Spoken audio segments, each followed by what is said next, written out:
What's up, Dave? Welcome, welcome, everybody.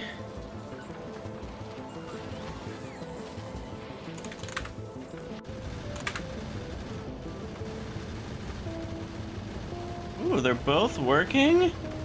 With zero intervention from me? Wow. It's a beautiful day. It's a beautiful day in the neighborhood.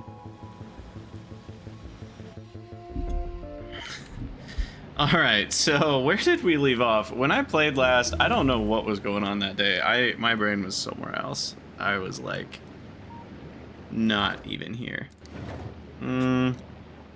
We got stack inserters, that's what we did. Right. So...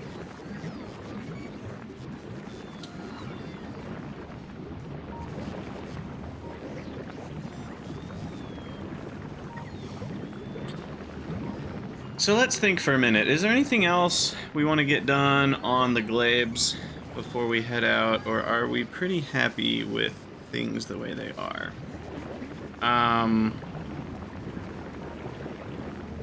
What I don't love is we're burning a lot of bioflux unnecessarily, but if I wasn't...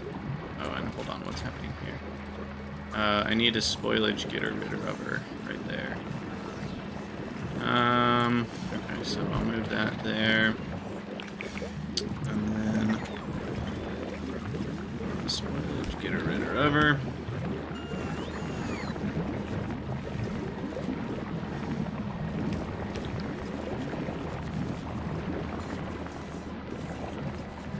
Okay, did that fix it? Oh, these aren't running right now anyway. Okay. Epic modules? Yeah, Aelor, that's the goal, at least. We'll see if we can get that far.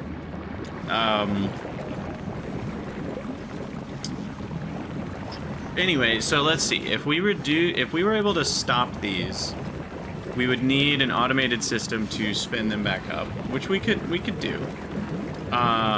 But that would save us 4 bioflux a second. And if we're not spending that bioflux, then that means we wouldn't need as much bioflux here. But the problem is, when these back up, that doesn't reduce our usage, because those things just go on to get turned into plastic and other things.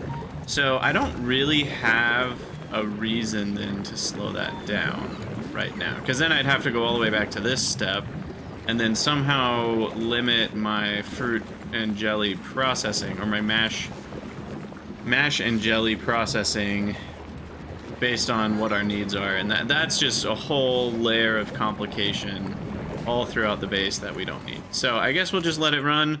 We'll let our pollution cloud reach equilibrium, which it seems like it has. I think this is about where equilibrium lies. If we look at pollution, it looks like, yeah, we've been pretty constant over the last hour.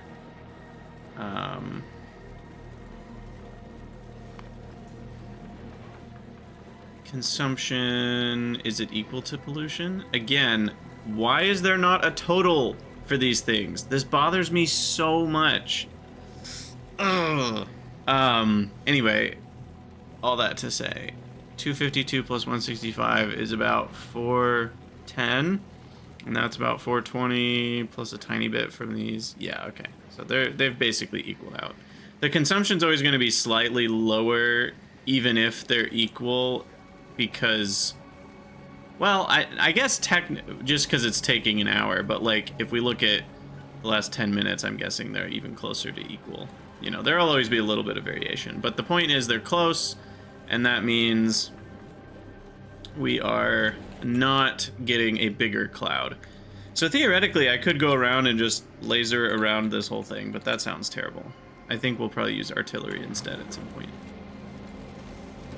Wouldn't reducing your mashed jelly just mean science was more spoiled? Because the fruit would take longer to get to the base? What? Fruit would take longer to get to the base? No. No, I've got a fruit collection slowdown. The towers stop collecting fruit when it reaches a certain amount. So the freshness of fruit is constant, even if we were using less of it per second. Because then it just wouldn't harvest the trees if we didn't need them. So that's all pretty consistent. But yeah, I think we're basically done on the glabes. So why don't I go ahead and hop into the Glabian Nightmare.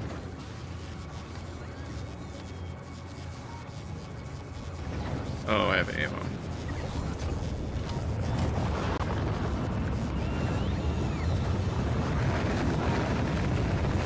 You won the Gleba, you made legendary spoilage. Nice.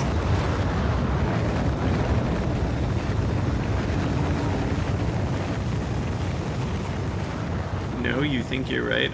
Aelor, I don't understand what you're saying. If I reduced fruit usage, it would not change science spoilage percent at all.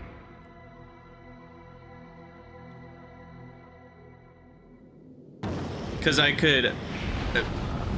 maybe the thing I should have said as well is I can also just reduce the buffer of fruit. Because yeah, if it takes longer... if we're using less fruit per second with the same size buffer, then yes, it would be on average slightly more spoiled. But you can just reduce the buffer then. So. Anywho. Even your rot is better than your... Oh my. Okay, so this space station is crap. We are going to build a new one from scratch for Aquilo, that's for sure. This has worked. It's definitely worked for first design. I guess this is kind of like V1.5 because our first design was a little bit worse. Did I redo all of them? No, yeah, this was our first design. And then we kind of copy pasted that and gave us a little bit more room to have 2 crushers for each type.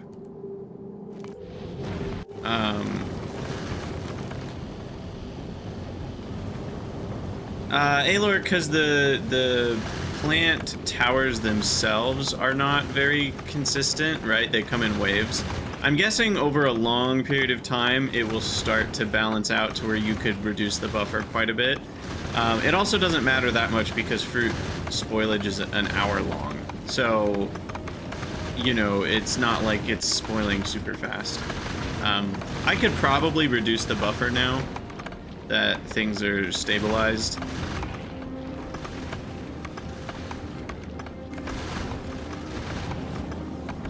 But like if we look at what the spoilage percent is, I wish there was a way to, I guess I can look at this. I mean, I'm getting 96% fresh fruit. So, that's not that big of a deal. But yeah, I could certainly reduce this number probably to less than 1,000 at this point. I think I had made it 1,000 because I don't actually remember why. I think it's because we actually didn't have enough Yamako trees at some point. I'm guessing I could knock this down to 500 and be fine. So why don't we do that?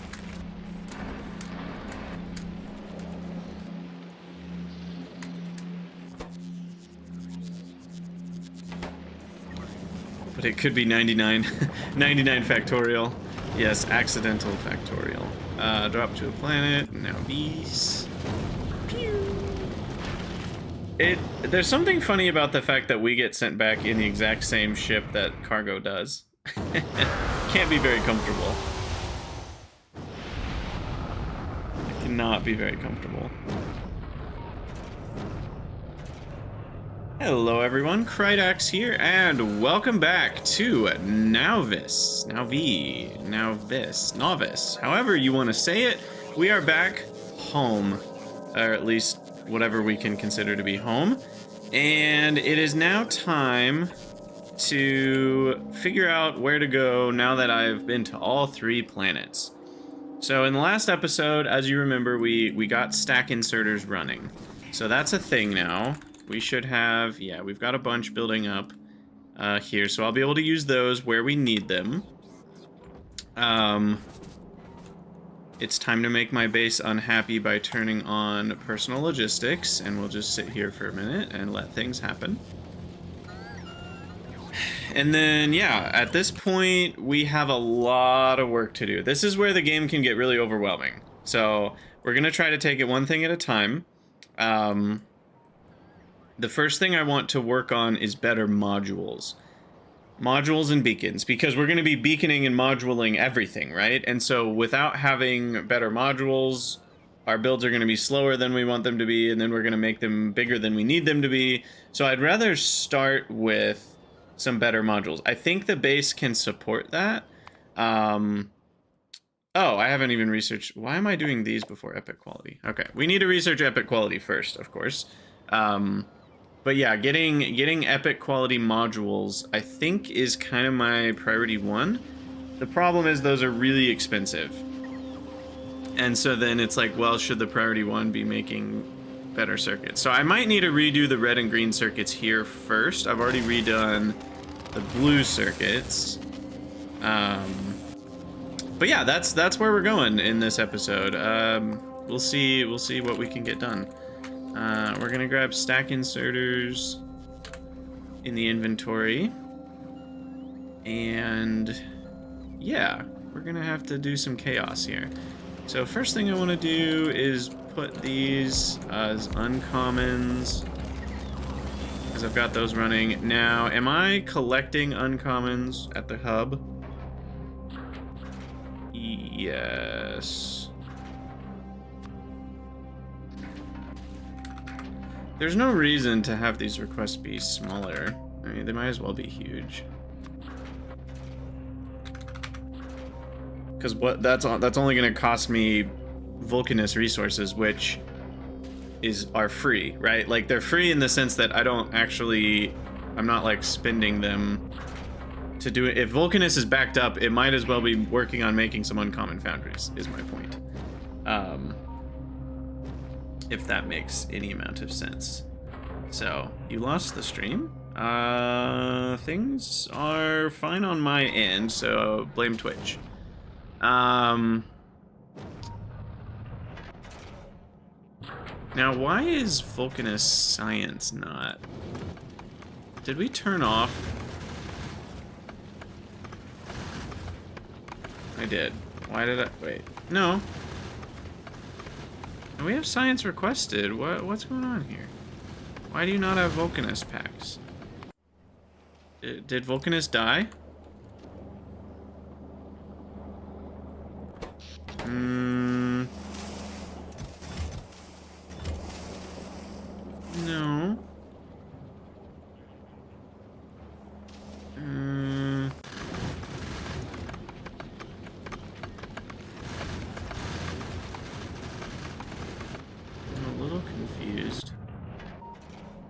Do these not have a limit? Ah, there's the problem. There's the problem.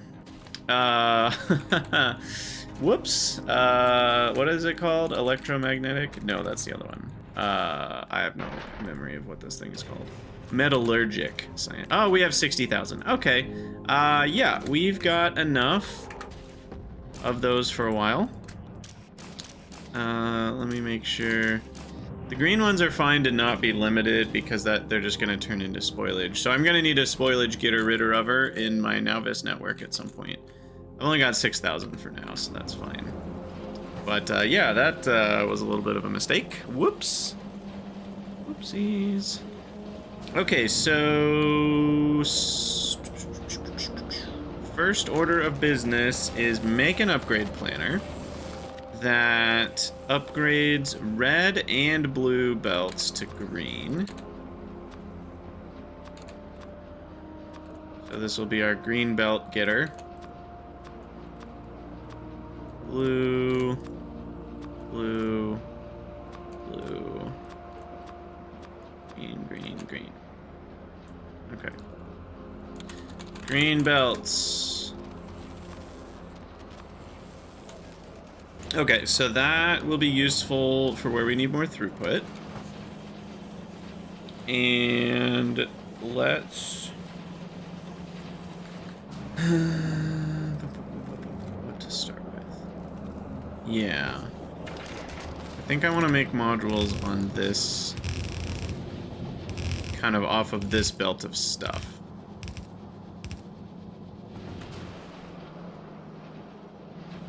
So let's redo this build. Now that we have oh, do we have cliff explosives? Did I forget to import those? We sure did. Dang. But we have calcite, so I can just make them here. What does a cliff explosive require again? Explosives, barrel, calcite, grenade. Okay, so I should be able to make those. Uh-oh. What's this about? Come on now. Yeah, attacks are gonna get a little more intense, now that I'm back and adding new pollution makers. So that's gonna be interesting. But yeah, where am I making explosives already? I know we've got some. Yeah, explosives, steel. I guess I don't have grenades right here. Well, the Derp Remove's already here. Let me just add cliff explosives 200 to the list.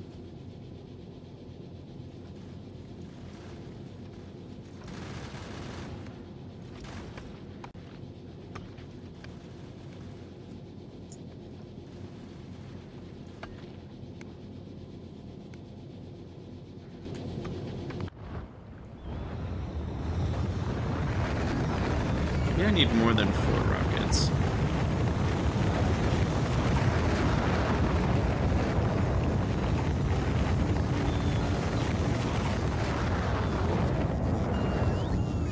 It'll be fine. Okay, so anyway, so that's going. We'll get cliff explosives.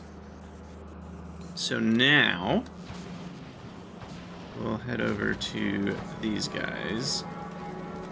And our first order of business is to use the doodads. We'll just deconstruct all this. And by doodads, I mean uncommon electromagnetic plants. Yes, yes, yes. Beautiful. Okay. These are going to be so much faster, it's not even funny. Especially with better modules in them. Ridiculous. And we'll definitely use stack inserters as the output, and then the input, it's pretty slow on everything, but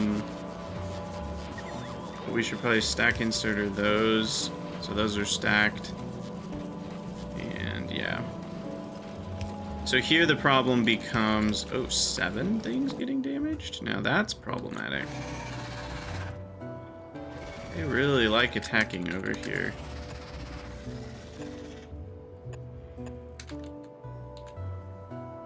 What's funny is there's not even pollution out there. It's just, I think they're spawning close enough or something. I don't know how that works. Because there's not even pollution. So I don't know why we're getting attacked there. Anyway,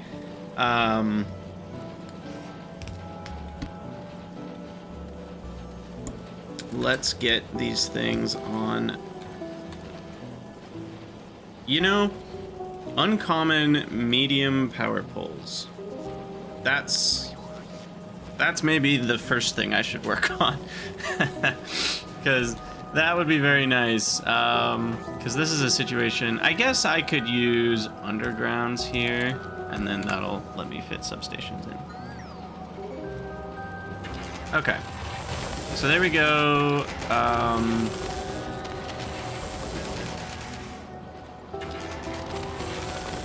Oh, what am I doing? This, they need way more items. The plastic should be the further belt. It didn't matter as much when I had the slower assemblers, but now it certainly matters. So we need to do it like that. There we go. Yeah, exactly. Uncommon mediums is a huge deal because they can go over assemblers, and I can put one next to these, a set of 4 inserters, and it would power them all, which is another thing that's like really annoying about setting all that up.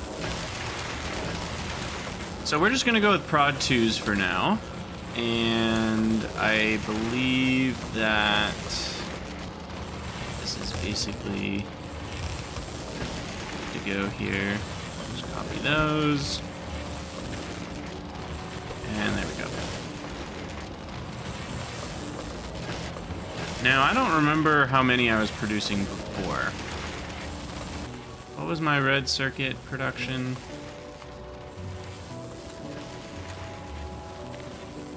We were at 350 max, and now we're at 500. Okay, so we've already got a lot more going. And we're so much more productive about it, which is what's amazing, right? Plus 80% productivity is huge. Huge productivity bonus.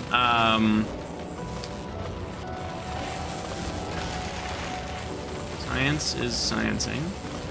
That's good. I also have no idea, like, are copper and iron okay? These patches still seem fine, and once I put the big drills on them, they're gonna be fine, probably for the rest of the game. Because 1.5 million, but then we're gonna do the uncommon big drills, which we've already, with the current math, is more than tripling the actual ore output. We should be fine. And then, yeah, this copper patch is maybe going to run out. This one will not, and then I've got that one as the backup. So I think we'll actually be okay on ore, which is beautiful. You know, now here's another interesting thought that I hadn't thought until just now.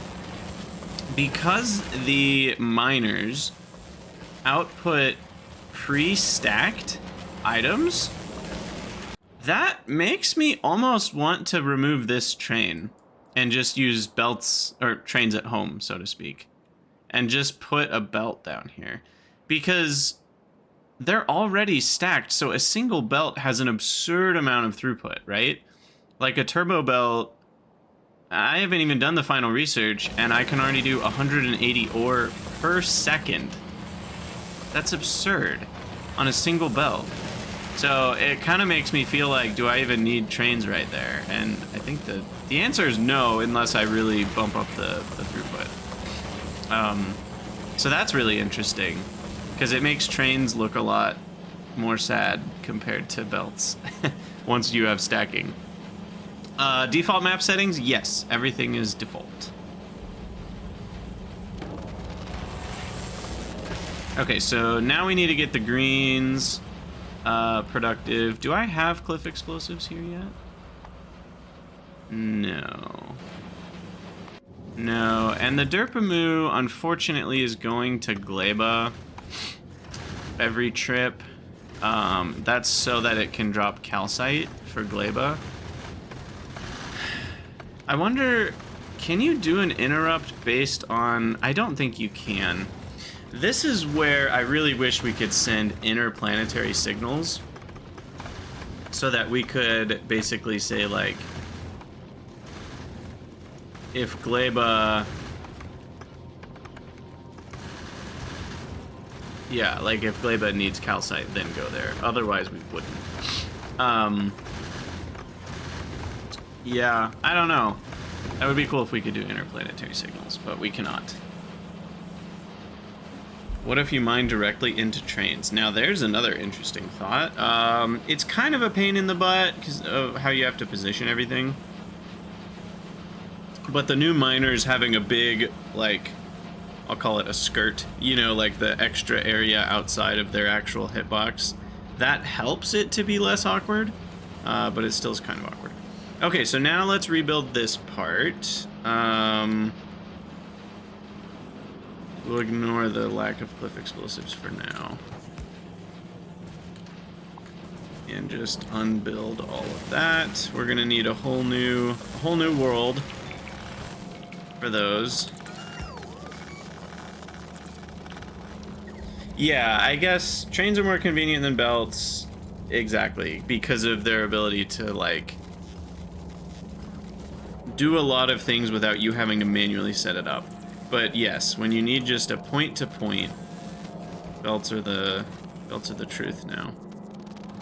Wait, what did I do here? Why is that not reaching the building? Am I crazy? I am. Yeah, okay. I am completely crazy.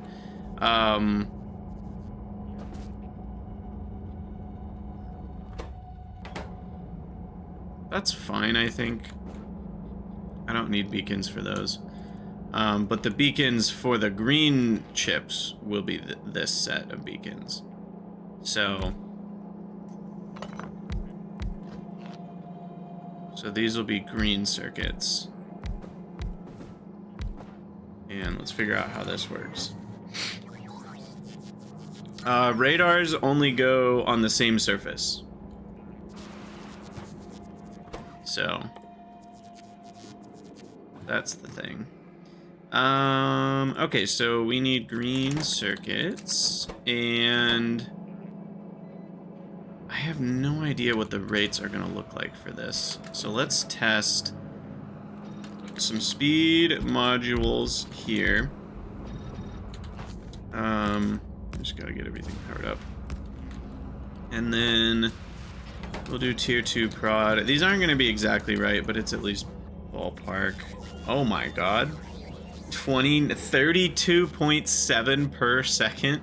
It needs 54 cable. Whoa, that's insane. Okay, cool. So then, is one feeding cable enough? If it has speed beacons? This is going to be an interesting thing, now that, yeah, I don't actually know if these are going to be fast enough even. It seems like they are if they have the same amount of beaconage. Wow. Are there higher quality beacons? Yes. There are higher quality beacons, higher quality modules, higher quality buildings. There's the whole 9 yards. Okay, so the question is, how are we going to get the iron in? Because the rate of insertion is going to require a lot of... Stack inserters are technically a little bit faster because they move 16 instead of 12. That is a 33% increase, but it's not a massive increase. In most cases, I'm probably going to use bulk inserters still, unless we really need the stacks.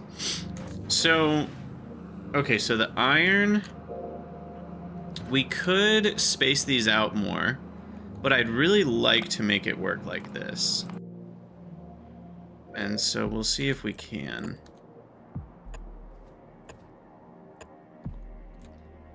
You know me from the Pi Discord. Hey, Nico. Yeah, Pyanodons is something I'm very excited to get back to at some point.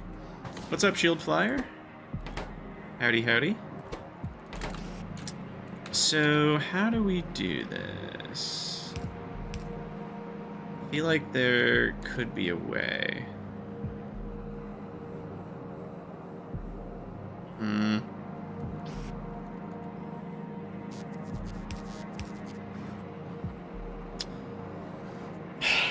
Is it finally time to break my own rules and do belt weaving?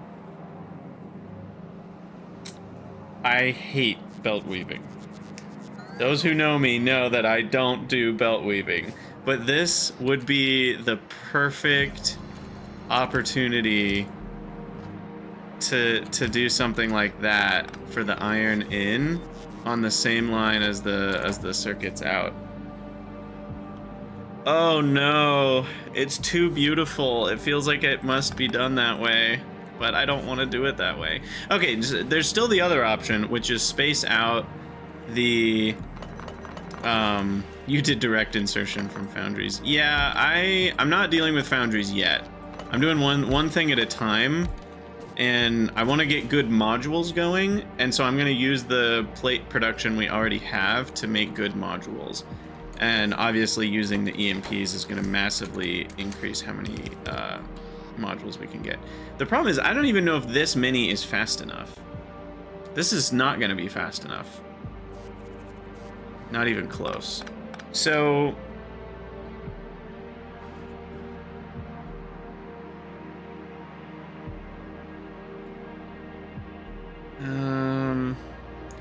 I think what I'm going to have to do is I'm not gonna belt weave. I might do it someday, but not today. Today is not that day. No belt weaving today. What we're gonna do is just something kind of basic. So we're gonna feed in the iron plates like so, and then we're gonna feed in the copper cable coming from beyond. From beyond. Make it sound so ethereal. Like this. And then that'll let us utilize beacons. In between.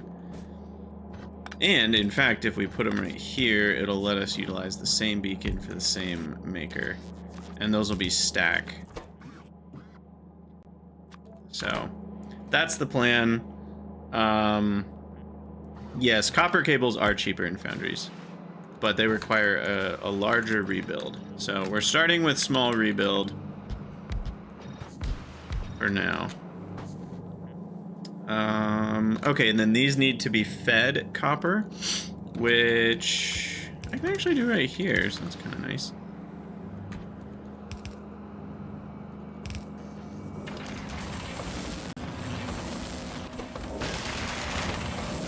And I don't even know if those two will be fast enough. They might not be. Have we still... Wait, no. I'm confused. If the Derpamu's at Novice... Oh. I need a request. Right, I thought they were the same, but they're not. When I say the same, I mean the same group. They're not the same group. I changed it to the Novice requests. I'm not sure if that's more helpful or less helpful, but it's what we did. Okay, so this is good. Get the prod modules in you. And yeah, I mean, can I do this better? I guess. I'm thinking if I put the copper on the other side, could I fit more onto these? But the problem is, like, that isn't gonna work. So no, I don't think I can. I could make it so that we have 3 each by doing this. That might be better. And then we put them in pairs again. Like so. And then...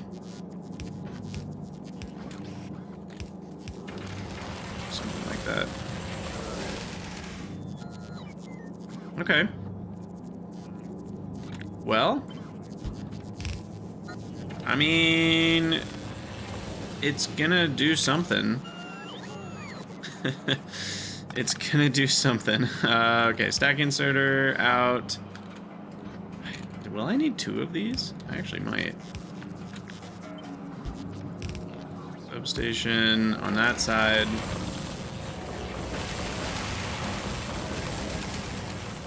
And this is gonna be beautiful. We're finally gonna have hella green circuits. Glorious. Glorious stacked green circuits. Alright, so then we will copy... Roger. Copy that. Superforce build it, and then we'll just move these to there.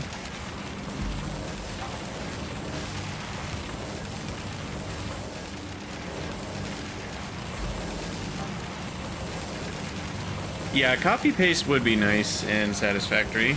I wanted it quite a few times, but the blueprints are a huge help over when we didn't have them, but it still is nothing like copy paste.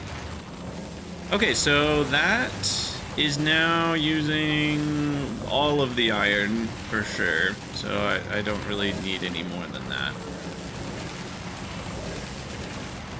We're using way less copper than before because of this 80% productivity. So weirdly, I have a better... I use more iron per circuit now, at least in terms of the ratio.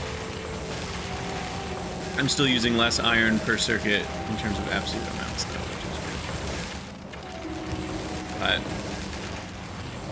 yeah, there we go. Okay, and now I just need some more cable. Which...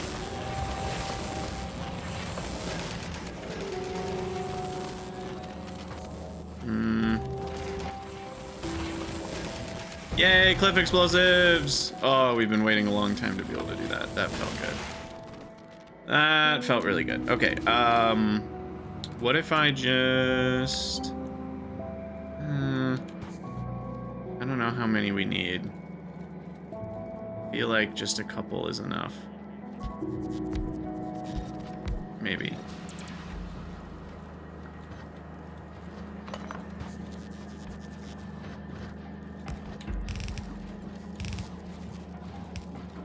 They're so large. Maybe they'll be fast enough without beacons.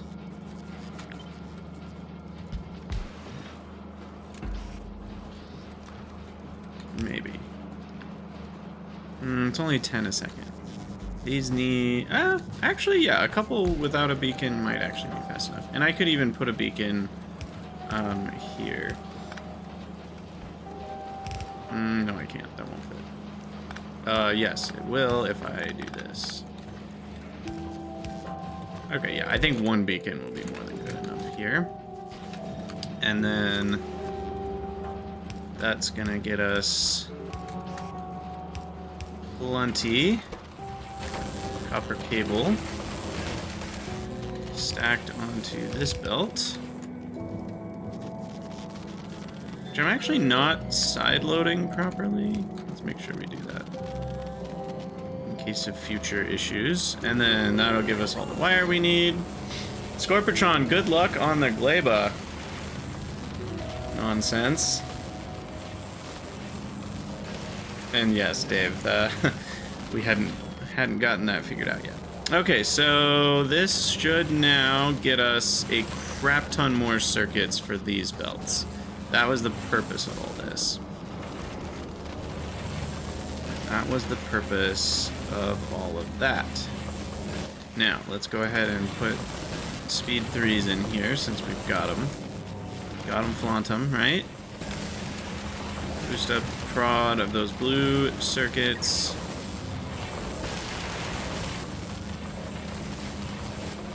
And we probably need more of the reds.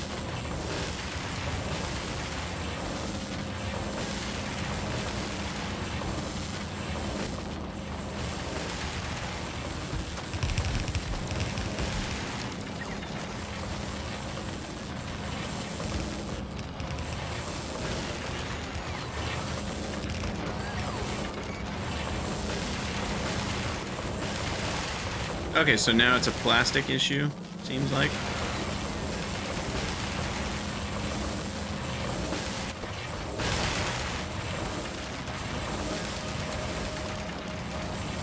Alright, I can live with that. I can live with that. Epic quality seems to be progressing just fine. And... yeah, so I love belt stacking. I'm just gonna say it. Belt stacking is beautiful. I could see myself going to Gleba first in future runs just for belt stacking. The reason is it requires 0 rebuilding, right? Like it makes your base have so much more throughput with 0 effort. Like, now this red belt here has stacked red circuits, but I don't have to change anything. All of the mods, part of why I like it so much is because I've used belt stacking, right, Deadlock's belt stacking mod before, and part of the frustration of that is that you have to, you know, like, stack the things and then unstack them. And so it always requires work on the other end to get that extra throughput, and that was always kind of frustrating, but now it's like I don't have to do that. So that's really, really, really nice. Oh my goodness. Now plastic. What's the problem here? Like I don't even need to upgrade that to a green belt. I can just put stack inserters here.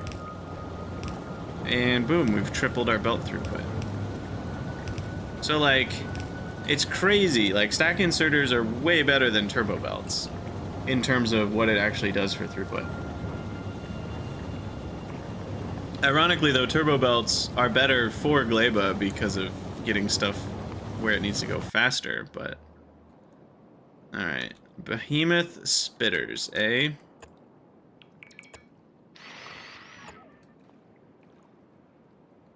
Guess those are always going to be a problem. Rare laser turrets will probably fix that issue because they'll have a lot more range. But that's tomorrow's problem. So this is going to be pretty easy. I'm not going to deal with nutrients right here yet. But at some point, bioplastic might be the... actually, wait. Can these make regular plastic too, or only bioplastic?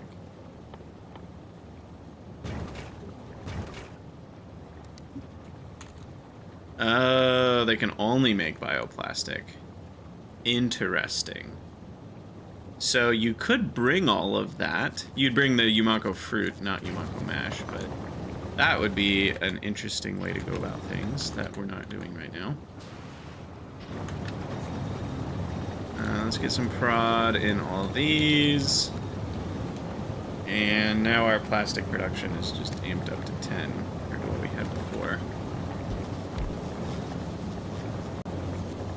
Probably won't have enough oil and or coal to keep up at this point.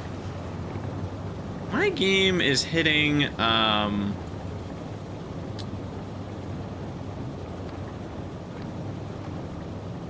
where's the number?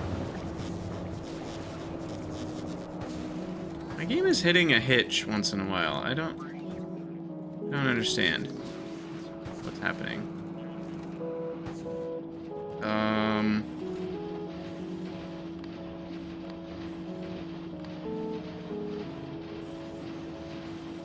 Update 3.0. I'll check it next time. So what this is showing is the number of milliseconds per update, and this one on the right is, I think it measures like the maximum of the last 5 seconds or whatever. So if you're ever seeing that go above 16.6, that means you are having a hitch or a frame drop sometimes. So next time I feel one, I'll check that and see if it's my imagination or not. Anywho, what else are we doing? So we've got circuits going. Oh, there was one.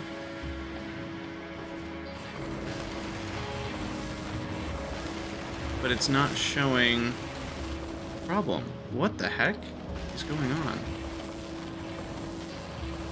I certainly felt it.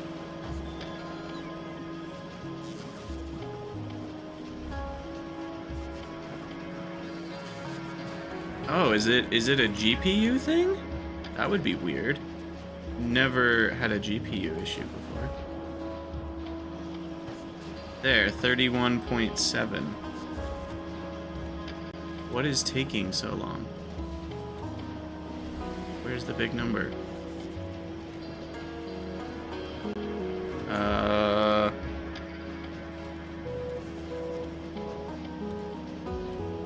23.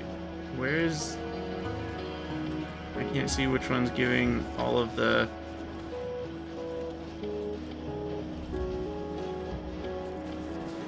Huh. So it's an FPS thing. Now that's weird. Never in my life had an FPS hitch in Factorio. Odd. I'm actually curious now. I wanna...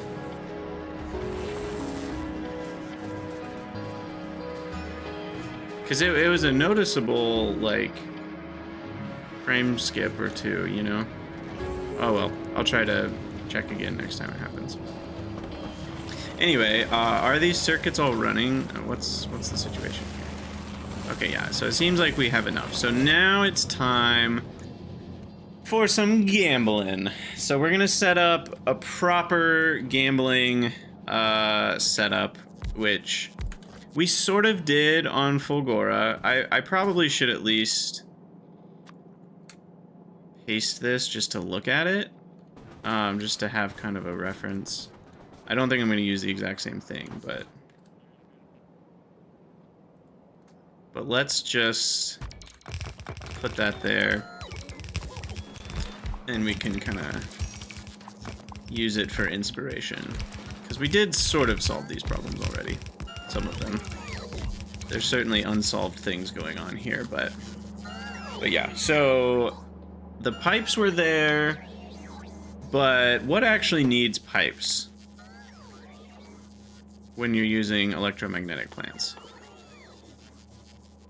Supercapacitors, superconductors, maybe the science packs, blue chips, Tesla turrets. So basically nothing that I'm gonna make here.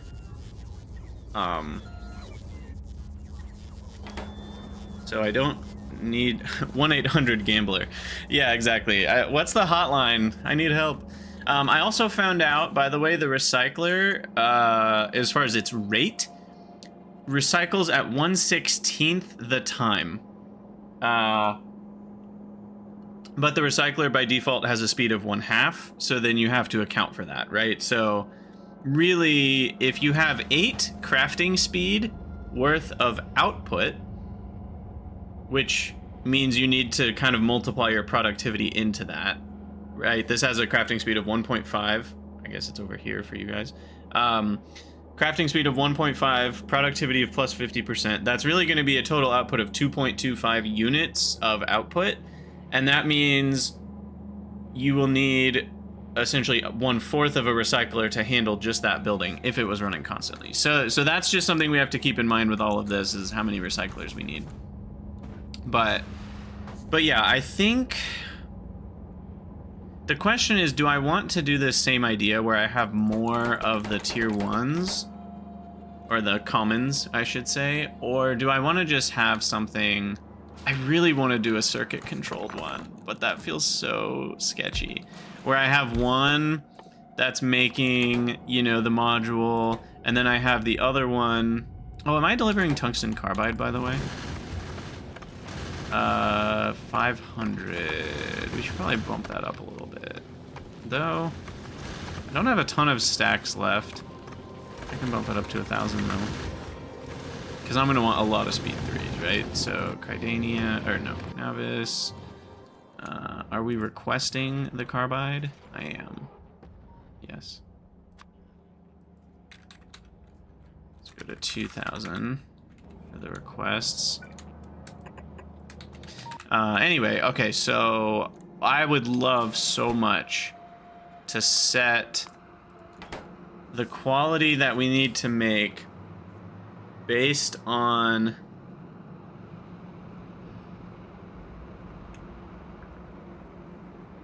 There's two problems with this. Problem one, it's uber complicated, and we might spend the next 5 hours figuring it out. It's got its pros and cons. It'll be fun. Problem two is spiders, though that wasn't something I was gonna list until they showed up.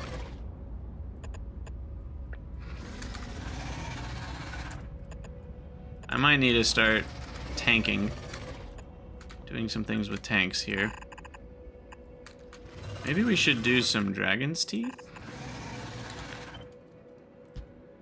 Couldn't hurt. Though those might just get murdered immediately. Yeah, so here's my thought.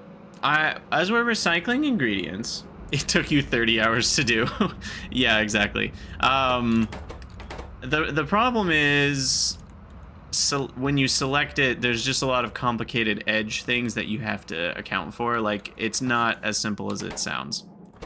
Because, first of all, it's going to end up with trash in it, so you have to put that back into the chest network, and then this is where having a bigger chest would be really helpful. Oh, there's a base that's killing robots. Sad.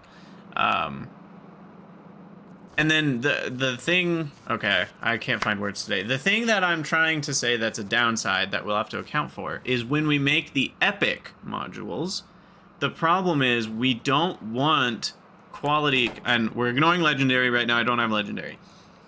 So we don't want the building to have quality modules in it when we're making the epic, because then we're wasting what could be... Oh, no, never mind. We're fine. You can't use productivity on modules. Now, for something else where you could use productivity, this would be an issue. Because you actually want productivity modules when you're making the highest tier of what you can make, because otherwise you just waste... These are wasted slots. So in that case, I might have a building that's just there to make the epics. The other one... Excuse me, the other one makes the uncommons and rares and cycles back and forth. Obviously, once you have legendary, then the one building is making the middle three. You have one for legendary. Otherwise, you have to cycle the modules in and out, and that triply complicates things. Can you even do that? If you filter an inserter to remove specifically that type of module, will it take the modules out? Or can you not remove modules from the module slots in an automated way? Would this require like recursive blueprints? Yeah, I don't know. Can you switch out modules in vanilla in an automated fashion? I actually don't know if you can do that. Anyway, we're not going to worry about that, thankfully, because of what we just said. And quality 3 requires superconductors. Do we have a bunch of those already? We do. We have 2,000. Okay. You can't. Okay. Well, there you go. There's the answer. So, anyway, let's at least investigate what it would look like to do what we would like to do. Maybe we can, maybe we can't.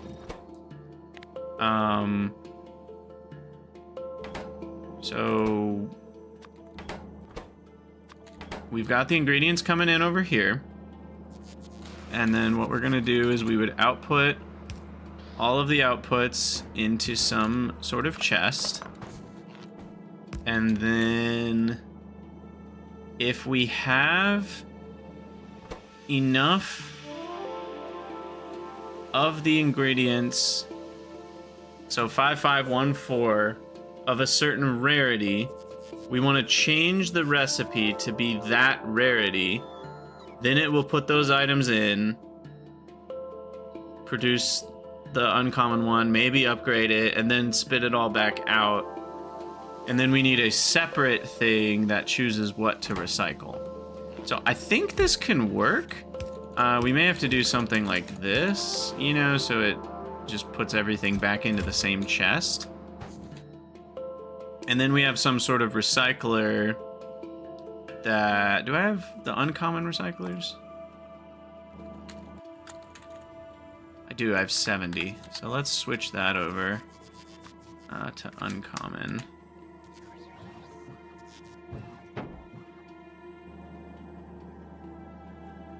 And then you could switch between buildings that have different module setups, yeah.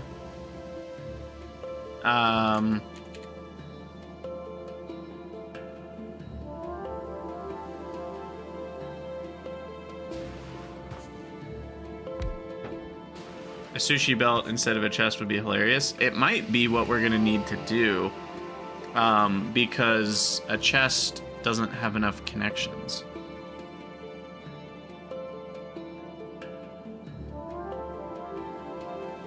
Well, hold on. No, I can do it this way. Oh yeah, now we're thinking with recyclers. Probably better to do it like here.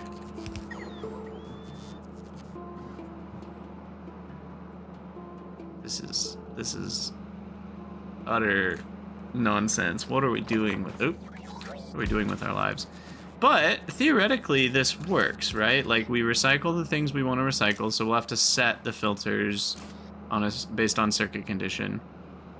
And then we set this based on circuit condition. I mean, this can work. This can work. Set recipe. Do we need to read the ingredients? Or will we just let the inserters do their jobs?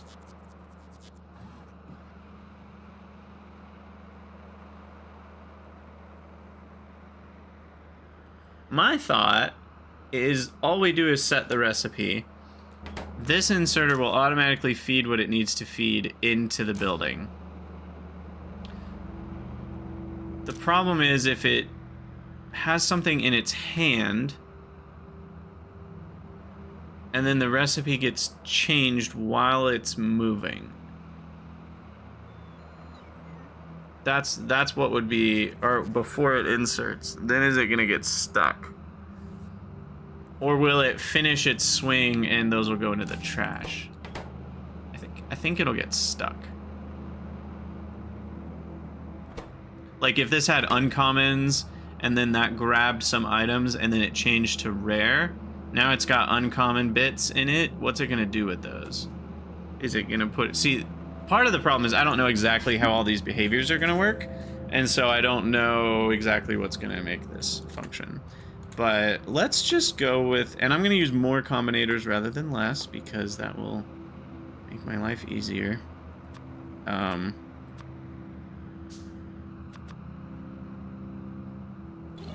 So what if we just, let's start with a simple idea.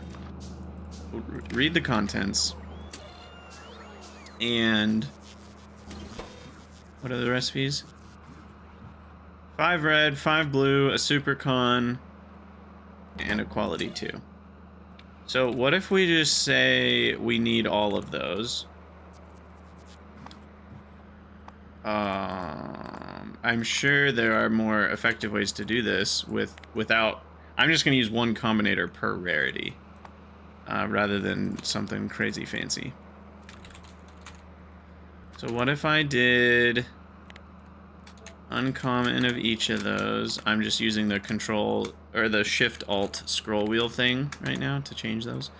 Greater than or equal to...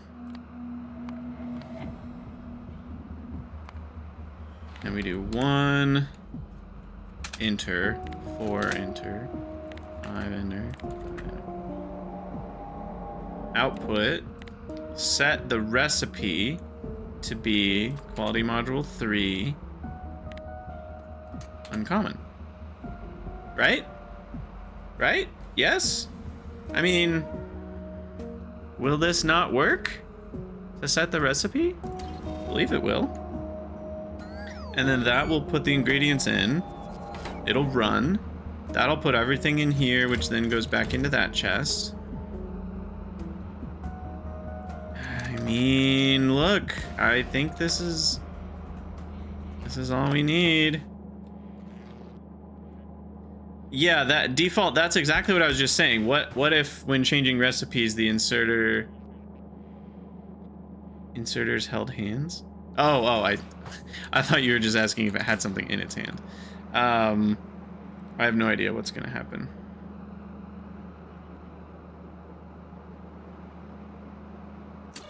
Okay, so change the quality on all this. How did I change quality without clicking? That's what I was just explaining. The Shift Alt scroll wheel. It's beautiful. It's the beautiful trick they don't tell you in school these days. So... call me crazy. I think it's gonna work. It's not. I know it's not, but it feels like it might. You know, it's giving me some false hope at least. I'm still not sure what'll happen if it changes at the wrong time. I feel like this is gonna run for like an hour and then it's gonna break. It's gonna be that sort of thing. So now we just need to control the recycling. So these are gonna set the filters on what gets pulled out, and I'm gonna pull out one at a time at most. And so that's gonna be based on the same chest contents. So we'll do the same input, and this will output. Basically, we just need to recycle regulars if we have too many regulars. And this is where my own personal usage could come into play. Like, do I want to keep some uncommons? Do I want to keep some regulars? I think I'm going to say goodbye to regulars forever. I'm not going to do any regulars. I'm going to do only uncommons and higher. So, I'll just always... yeah, if it's greater than 0, yeah, that's done. And then we need the ability to recycle excess uncommons and excess rares. So if I have maybe more than... I won't recycle uncommons until I have more than 200. That feels a bit extreme. 150. And then... rares... also 150. And I'll never recycle epics. So then I set filters based on what we read off the network. More stuff getting damaged. How's power, by the way? I might need some more nuclear power at some point, because these new buildings consume a ridiculous amount. So my 2x2 nuclear might not actually run forever. Oh, by the way, I only have 200,000 uranium, so let's make that more long-lasting real quick. This will only take a minute.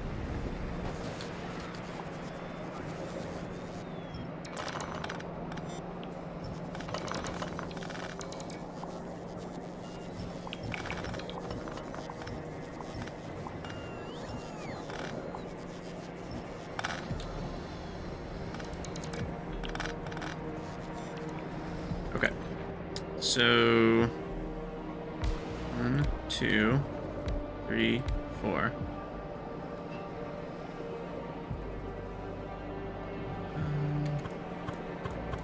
Wait, what? Oh, it's right there. Okay. Boom, boom.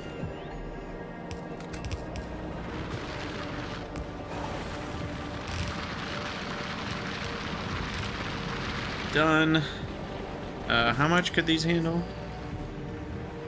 I mean, not that I need to, because I already have an absurd amount of bright green glowies, but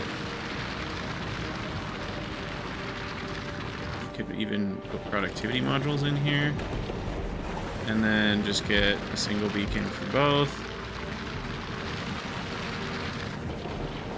And there we go.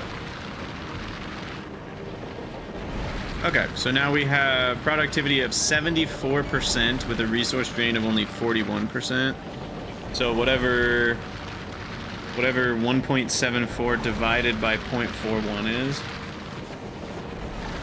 4.2 is our total bonus. So even though I only have 195,000, I'm really getting like 800,000. Yeah, that's dope.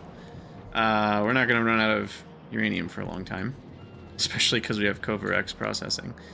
So back to the craziness. Did we decide that we're basically done? I mean, is this the truth? Do we win? I don't know, but it seems pretty nice. Is there a way I can make it more compact is then the next question.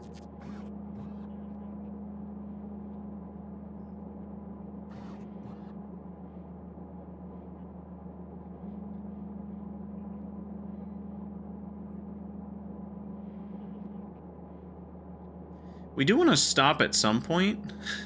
It currently doesn't have a stop running clause, which maybe should exist for once we have enough, like, epics.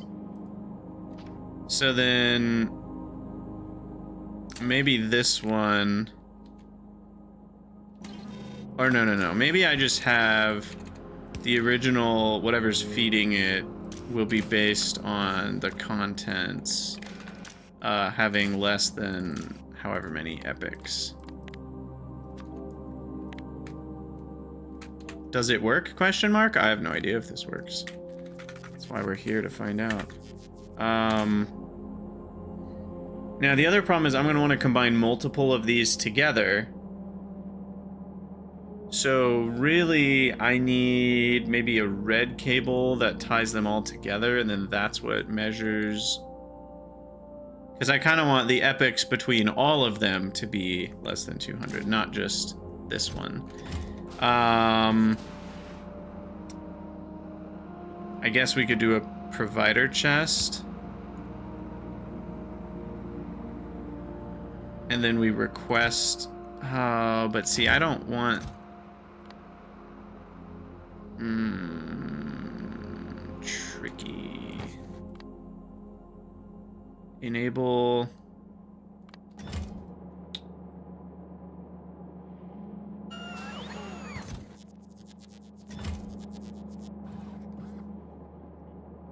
No. Well, I guess I'm not requesting those modules anywhere. But then it's like making the parts available to the bot network, which I don't like. So yeah, I don't know if I like this.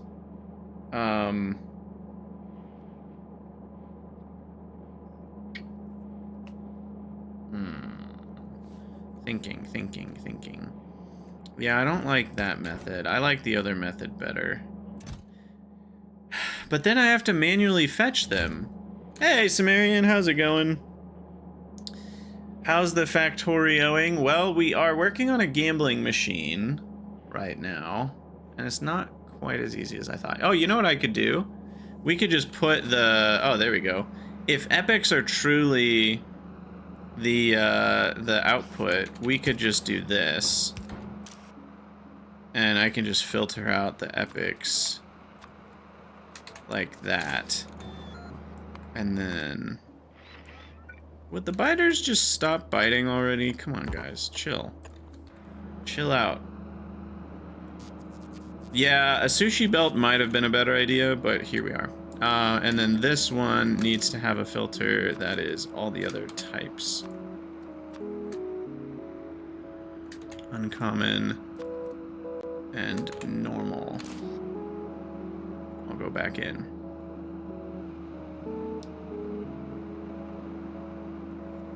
Stomper's gonna stomp, biter's gonna bite. I guess it is the way of things, isn't it? Okay, now all of this is irrelevant because I still need quality module 2s and stuff. So we're gonna need to establish some making of tier 1 and 2 modules here. I don't know how many. So when did I switch to making not uncommons? That was on accident. So quality 1s are 15-second craft time. Quality 2s need 60 seconds worth of time to make a 30-second recipe. So you need twice as many 1s as you need 2s. That's not technically true because of productivity, but I can't be arsed to figure out the exact ratio. So then for this, I am going to mostly use inserters, and then I'll use requester chests on the other side.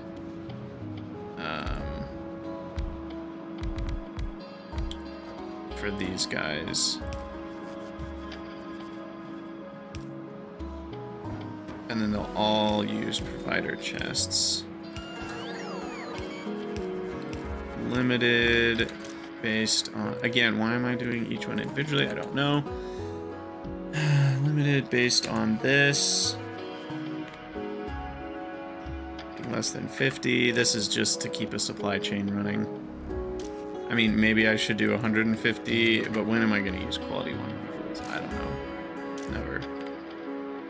Why waste the resources? And that's how we do that.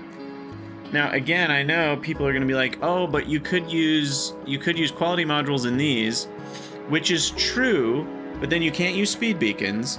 And number 2, I won't raise that finger by itself. I almost did. And then number 2 is that you can't, because then I don't have the chips, right? I don't have these things. And so then I would need to make quality gambling loops for those things to add the higher rarities of these things into the pool.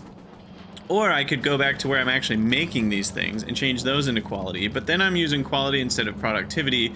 Like, at the end of the day, I don't even know how much of a benefit that is, and it certainly is more complicated.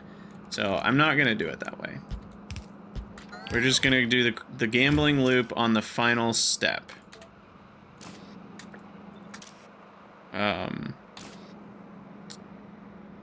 And now I need to remove wherever I was making these before. So let's quit all that stuff. Get rid of that stuff.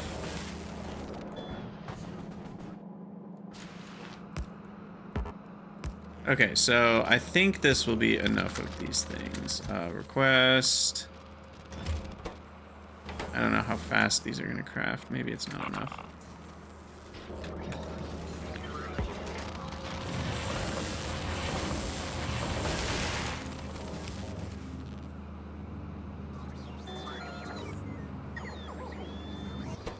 How fast is this? It needs 1.38. Maybe I need a few more then. Let's go with 30. All right, and then copy this, copy this.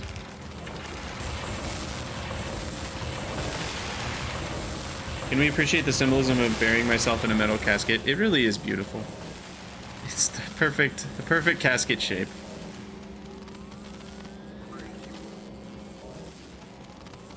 Yeah, no, Wascally, you're very much correct. I think at the end of the day, the most efficient way is to gamble quality on every single tier, but it certainly is not the simplest way.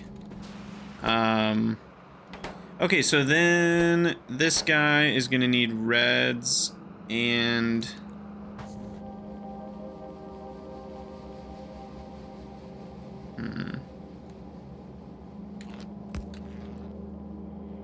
I kind of want beacons in here too.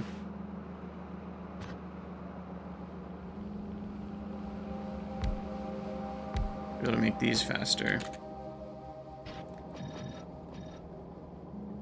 I guess we can fit a substation there. And then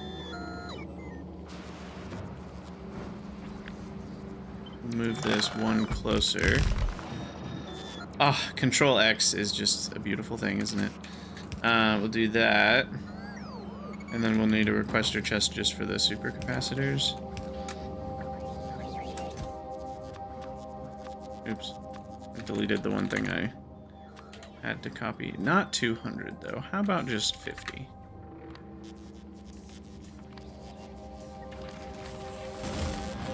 Okay, so it's running.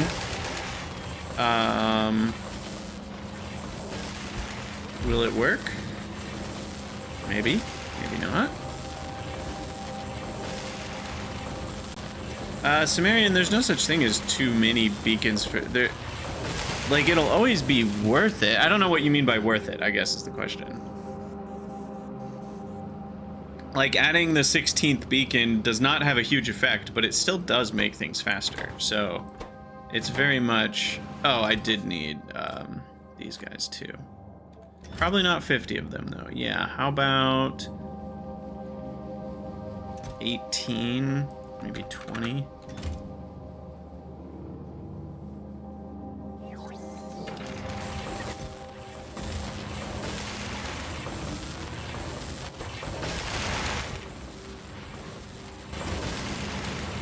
Okay, now that should be set to 20 for now, because I do need some tier 3s. I don't have tier 3s right now. So let's start by upgrading these guys. A 2 rare is better than a 3, which is also interesting, but we'll ignore that for now. We'll get the tier 3s in the recycler. Ah, frick. Ah, I screwed up. I pooed the scrooch. I'm not making normals from recycled materials. Right. That's a thing.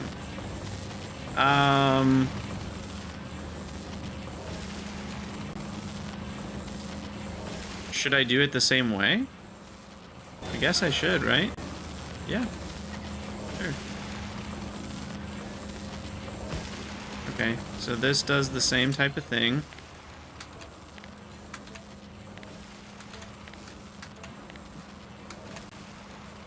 Oh god, sorry. You know guys, you'd think I'd remember that you can't use speed modules in quality.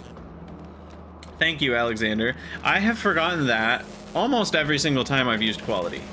Maybe literally every single time.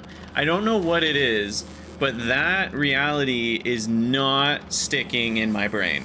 I just literally don't think about it. I know it's a fact. I've known the fact since before Space Age even released, and I cannot seem to remember it when I'm actually setting this stuff up. Ugh. But yeah, Sumerian, as far as whether you surround an assembler with beacons or beacon by assemblers, or where's the break point in terms of space used for a certain amount of throughput or whatever, I don't know any of those answers. I'm sure somebody's doing the math somewhere. Okay, that makes these very slow then, which is a bummer. But yeah, otherwise I won't have the quality. Okay, so... no beacons. Right. Right. But back to this. So to reuse the normal ingredients...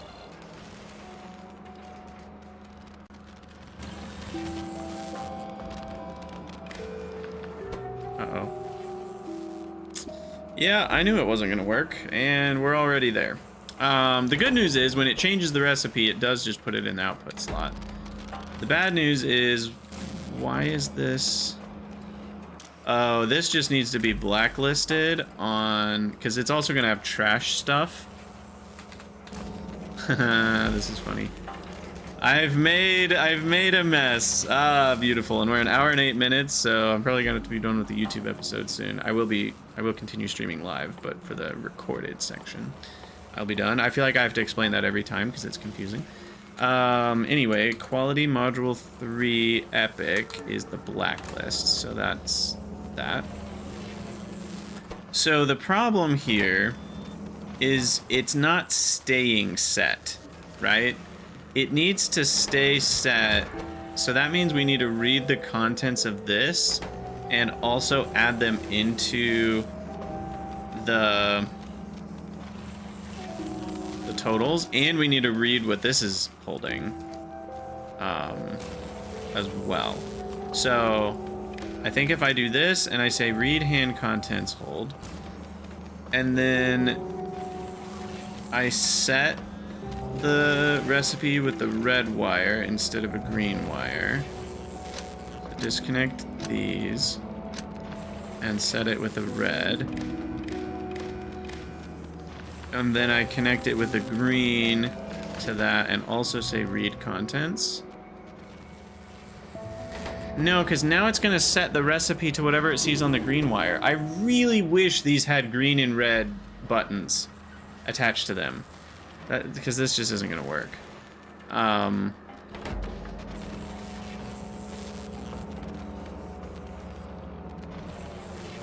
Because it's going to just set the recipe to tier 2 or whatever. It's literally what it's done already. Ah, butts. Alright, well, I think we will continue debugging this. But we'll have to call this the end of the YouTube episode. We'll keep streaming, but for those of you here from future YouTube, as always, thank you for watching. If you'd like to support me making these videos, you can head over to patreon.com/Krydax and check that out. Please also join the Discord, which is free. We have a lot of fun over there, so join. There's a link in the About section, and, you know, we talk about Factorio. People share their builds. People are playing Satisfactory over there. We've had seasons where a lot of people are talking about modded Minecraft, so, you know, whatever games you're playing, come over, we can chat about them. And yeah, hope to see you guys there. And as usual, leave a comment, let me know what you think. We'll keep working on this gambling machine, and I'll see you in the next one.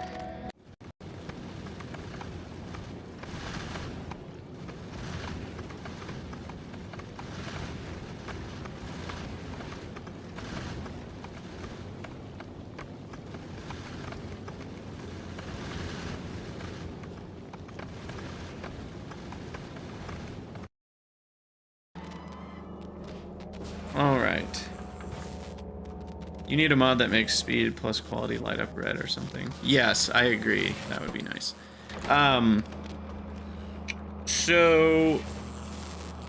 Okay, so yeah, the problem here is if we want to read the contents and set the recipe, then we can't be doing anything else on the same network that we're reading the contents in. So I would actually need a combinator to pass only one direction. Basically, we read onto a combinator, and then we pass that along. But then the issue with that is we're one tick behind. So the contents here are going to be delayed for one tick, which will unset the recipe for one tick, which will then delay the craft. So, like,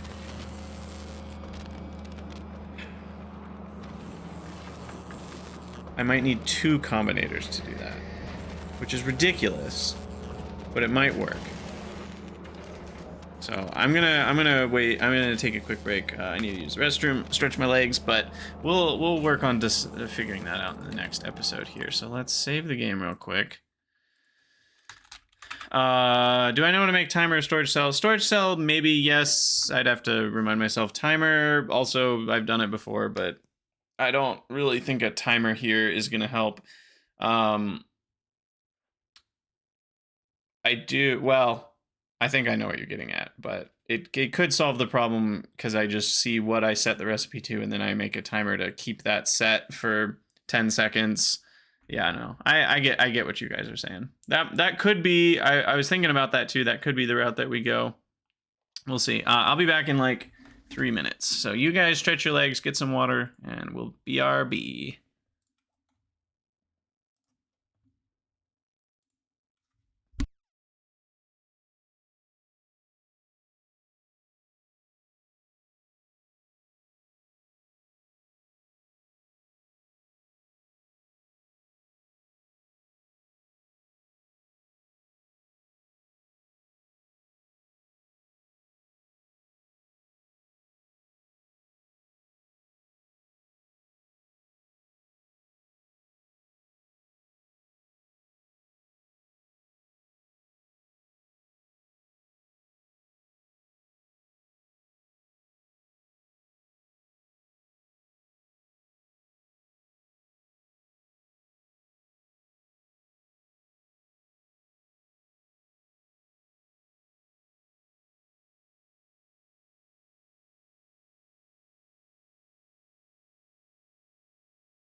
All right.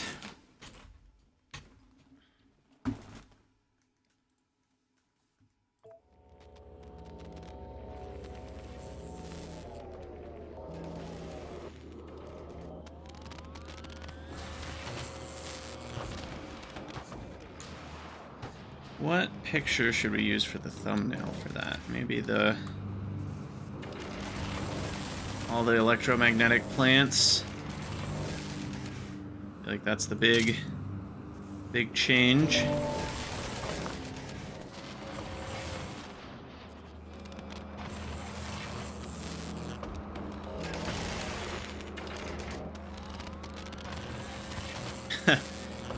Thanks, Edison. I remember you sent it to me on Discord.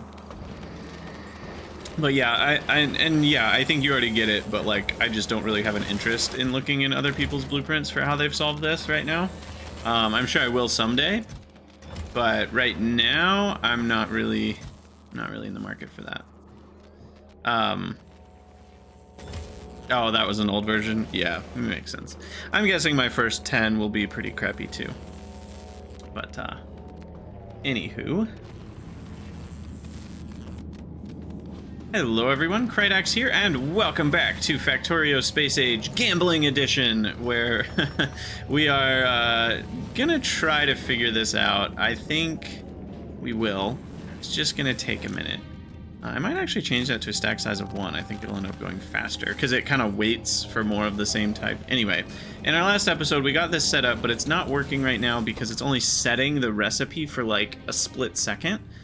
Now, one way we could fix that, which is kind of what I was starting to do at the end of the last one, is we add together the contents of what's in here, plus the contents of what that inserter is holding, plus the contents of the chest for these decider combinators, because then it won't change, right? If the item's in here, but then it's in the inserter, but then it's in the assembler, all that will still be added together.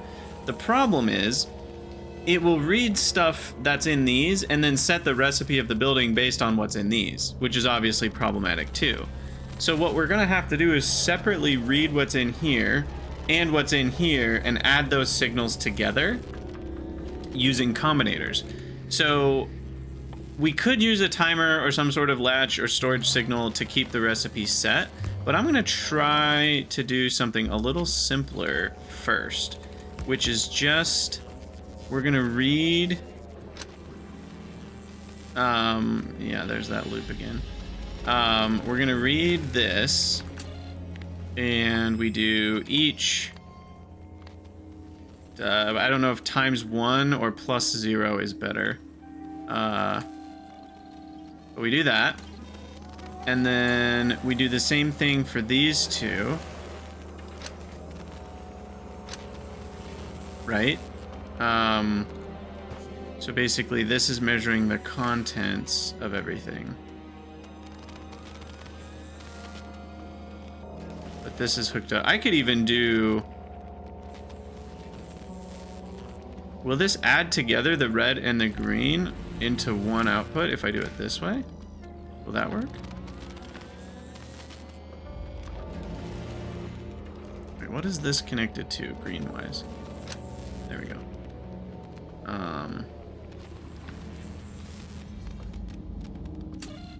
Does that work? Does that add the red and the green? It's tricky. Here. Just to see, is that outputting all of it together? It is. Perfect. Okay, so then, oh, now I've got trash in here. So now the output signal here is combining those two, and it won't corrupt the whatchamacallit. It won't corrupt the recipe that we have set.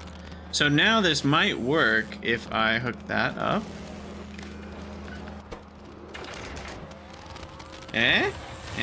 Might work, just maybe.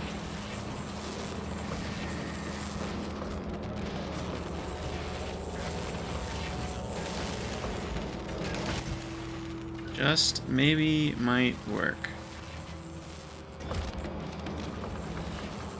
Did we just build the simplest gambling machine possible? Actually, no, this is not the simplest possible because it's using combinators. and we're using one building to craft all the different rarities. So it's definitely not the simplest possible. But I feel like by using multiple combinators, we really saved ourselves a lot of headache. I think this is working. We'll see. We'll see if it gets stuck on some things. It very well might. It very well might get stuck on some things. But let's get these recycling higher quality stuff. Let's make sure these have all the tier 3s on everything. Yeah, I'm guessing the proper solution would have selector combinators for sure.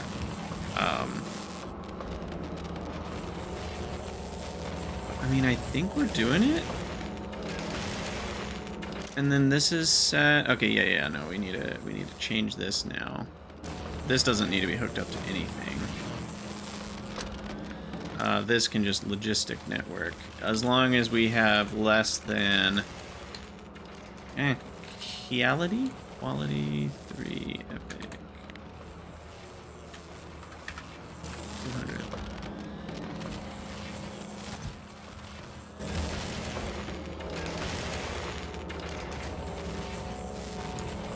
I mean, I think this is doing it. What we haven't seen yet is it making an uncommon, which we do have enough to make an uncommon. But it needs to finish making all the commons first, because those built up for a hot second. Look at how fast these are spinning in comparison. But yeah, this feels dangerous because I don't really know what I'm doing. But let's try making a couple more of these. 1, 2, 3.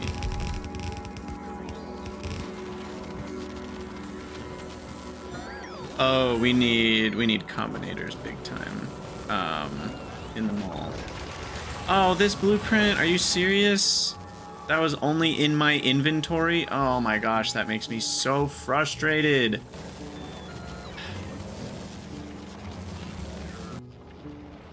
That makes me so frustrated. So where even is... It's on Gleba somewhere.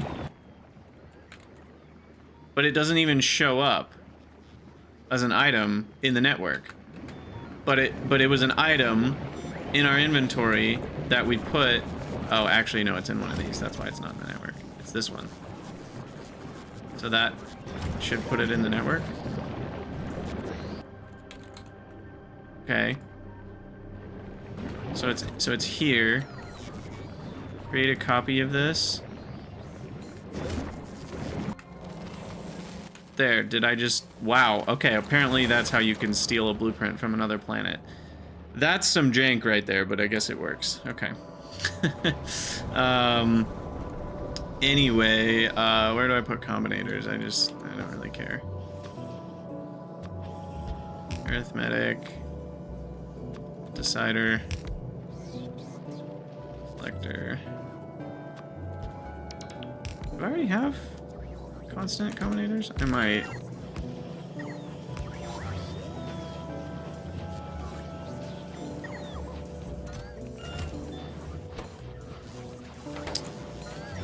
But, yeah.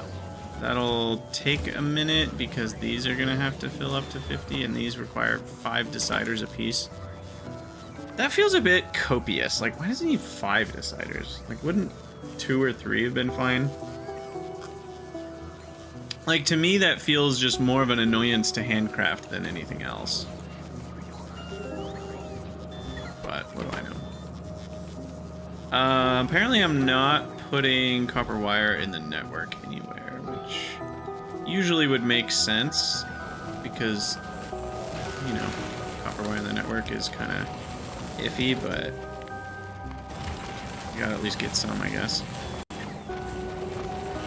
Okay, so that should handle that problem.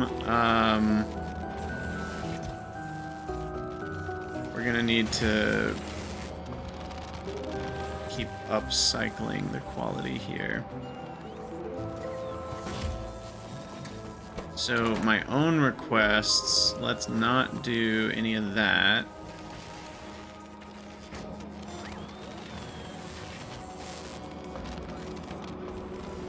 Because if it's not replacing at least 5 deciders, you shouldn't use one.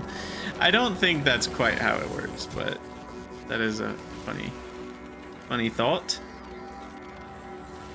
Okay, so I've got 20 of these bad boys, so let's fill in all this.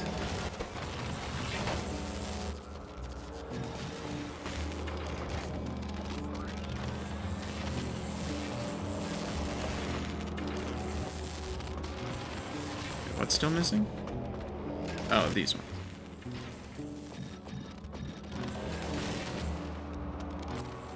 Okay, and then I will handcraft a few more. Just to get these finished.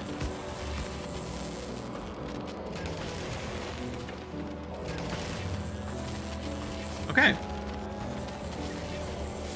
Now, did this one actually make the uncommons? It must have. Then why isn't there an uncommon 3? How did an uncommon 2 get in here? Uh-oh. Did I put that there? Should that be possible? No, that's fine. Sorry, that's fine. That's the ingredient for this. Yeah.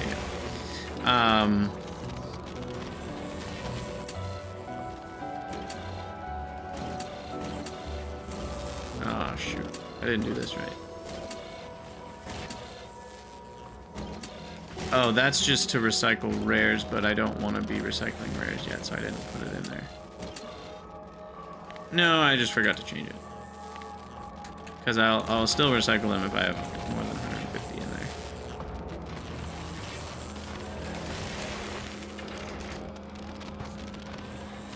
there. Okay, well. It might be working. It's a slow process.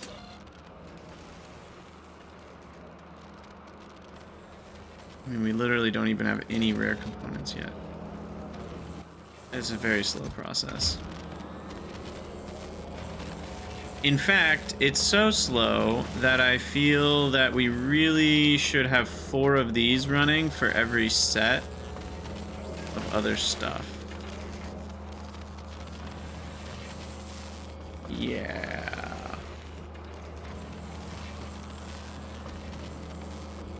Would 4 be too many? Because if 4 of these are running, right, then they're producing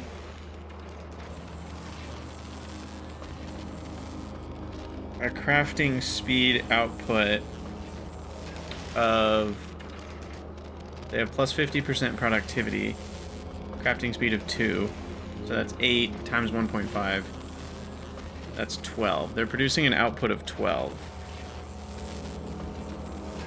But the recycler can only handle an output of 8 with its crafting speed of 0.52. So I actually can't handle 4 of these in one recycler. I don't think. And then there's the question of how many of these do I need per however many of these.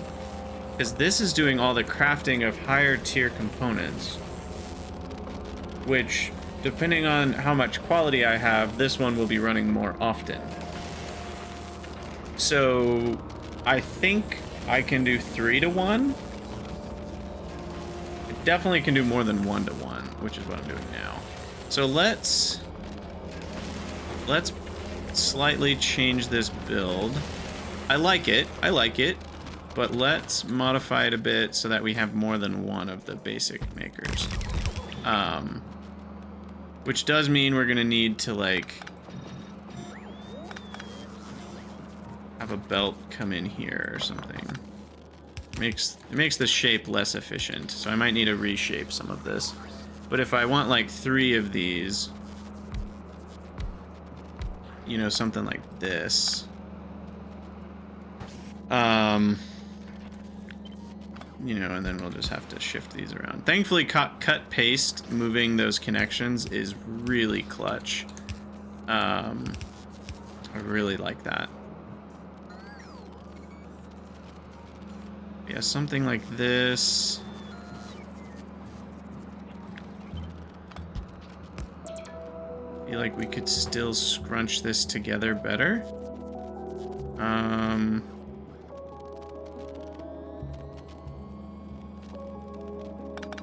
Like I could put this here and then do that.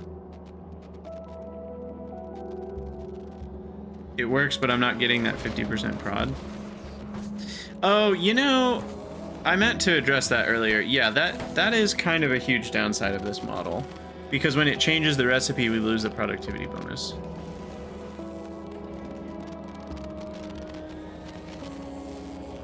So then...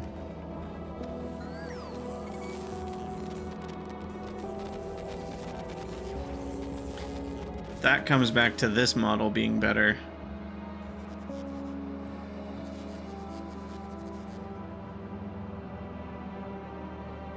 Shoot. Yeah, this would work fine for assemblers that don't have the innate productivity bonus. Well, for now I'm just sticking with it for a moment at least. Let's see. I shift this around to be a little better. Was there even a point to moving that? Not really.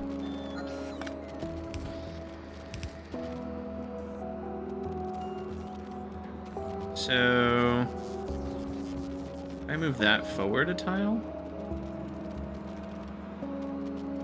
Maybe. Then I can move all those forward a tile. Yeah, okay, so if I put that there, and then I move this here, and I can move this belt here, move that forward a tile, move all this forward a tile. Could I repeat that? Go forward another tile. I believe I could.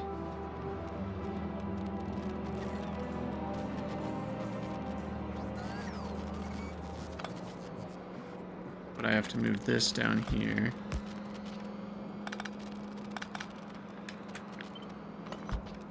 That there. Goes over there. These need to get shifted. Get rotated, idiot. I don't even know what these are doing anymore. I can do that.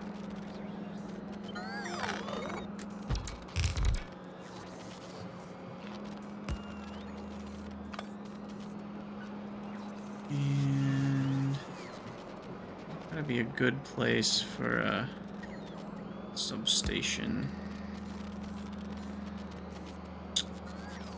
Only we had uncommon substations.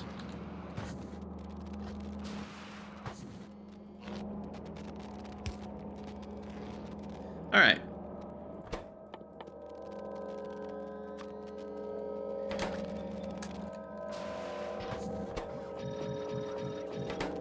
So I think this is the better method. We're still losing out on that productivity, which is a big bummer. So I really don't love that.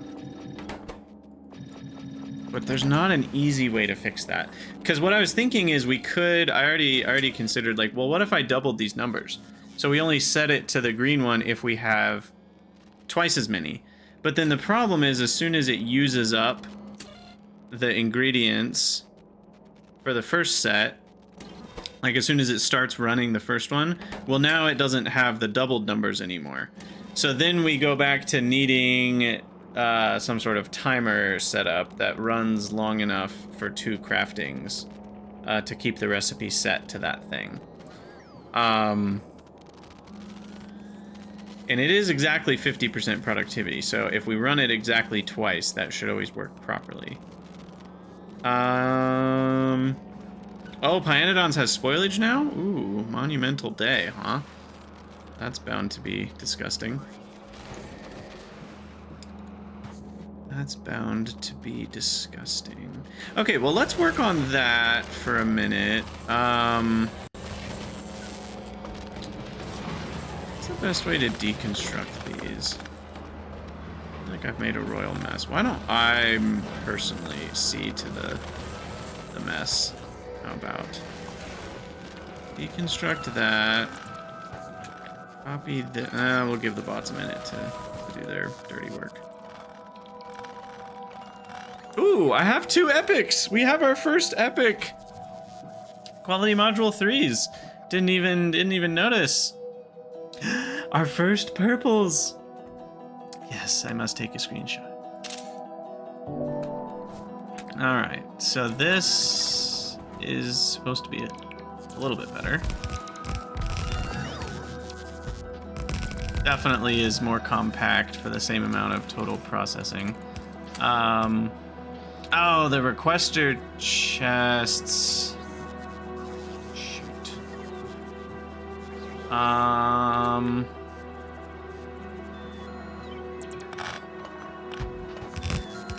This is disgusting. I have no idea what's going to end up in the network when I do stuff like that. It just feels like a total mess. Okay, so I should be able to do this. And then we need a requester chest for each. Requesting the things other than the circuits. And I'll go 5 and 20. And then we copy that. And then our own inventory can say panorama. What happened to all of the like circuits of different qualities? It doesn't matter. Okay. I don't remember if it's better to upgrade the recycler first or the high quality building first or these buildings first. I did some math on it at some point, but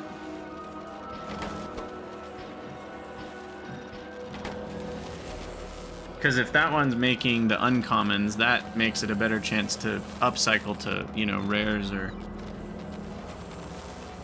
epics. But also, wait, how did I get epics when I deconstructed all this? Because those should have gone into active provider chests if I had made epics.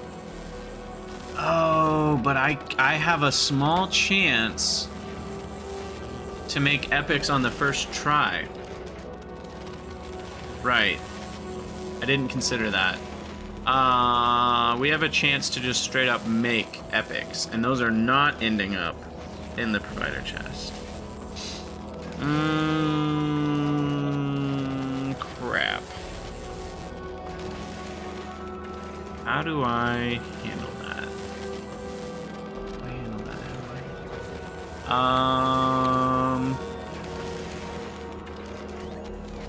Shucks.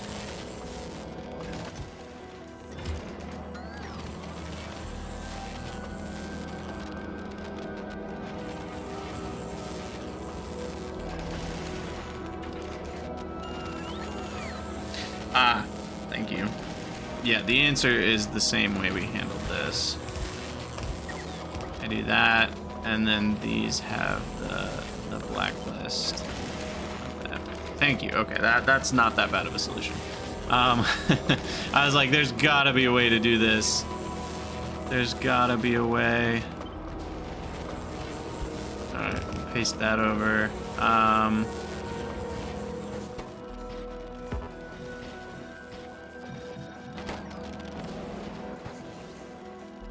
All right. So let's hydrate with our iced green tea.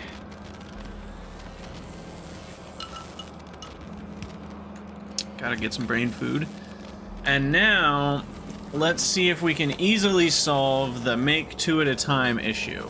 If we can solve that, then we actually have the perfect build. Not literally perfect, but you know, good enough.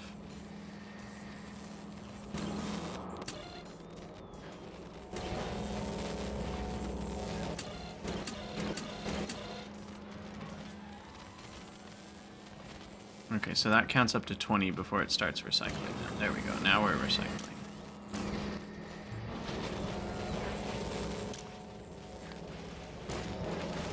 These all should be stack size of 1. That one is fine enough to me. Aloy, you're running out of excuses faster than you run out of points.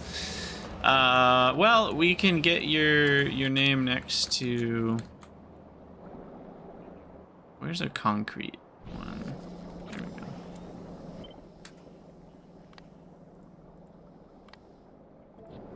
Let's, you can be next to this, the schmancy quality stuff that we're doing here. You can have a nice vertical name. How's that?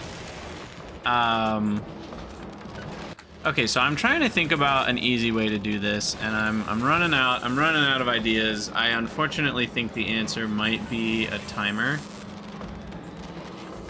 which really complicates this. The whole point of this was to be simple and understandable. But there's just not an easy way to keep the recipe set while the ingredients have decreased, right? My whole premise right now is, do I have enough ingredients to run the recipe? If so, set to that recipe.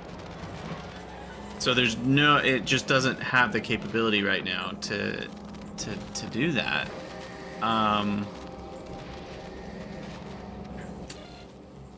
Because it's going to read the ingredients live, and as soon as I have not enough, yeah, we need some sort of memory or timer cell. So how do we want to do this?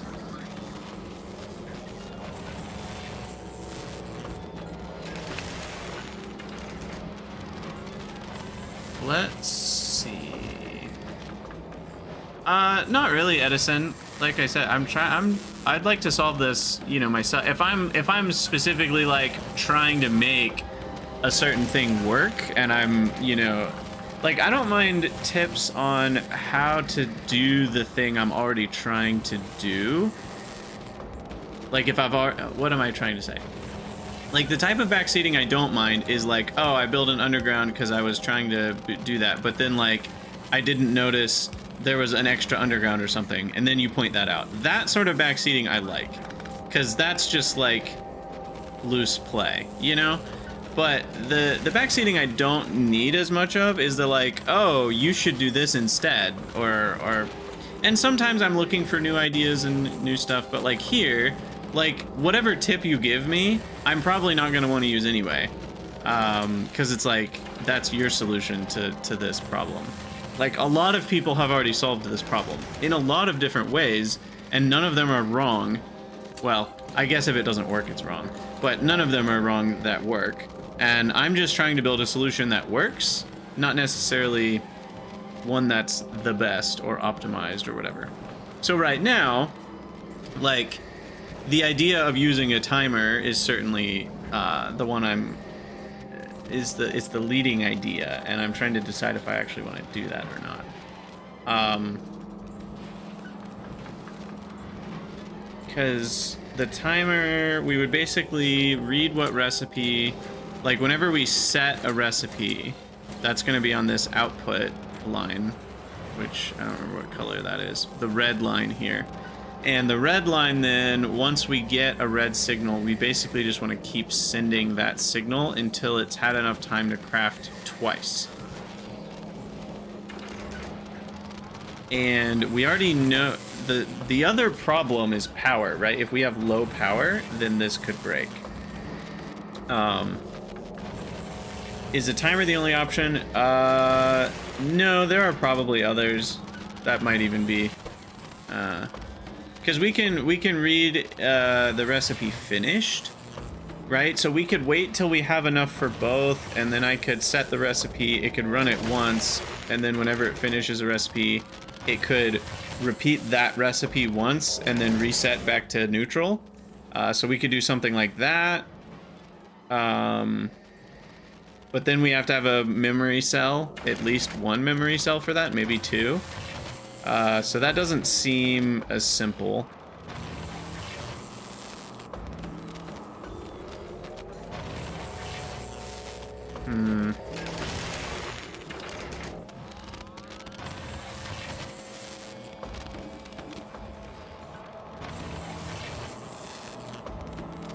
Now,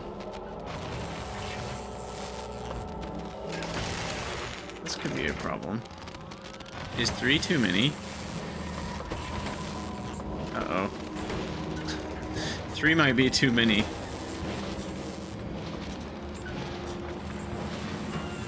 Am I a dum-dum? I think I am. 3 is too many. Ah, I can only put 2. Ah, my beautiful blueprint.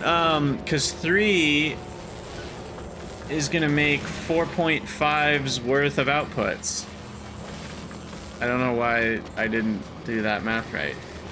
And 4.5 outputs recycled make 1.125 outputs, which is more than what this can run if it's not running any faster. So this literally is on average going to run forever and not be able to keep up. Well, I don't know why I didn't math that correctly.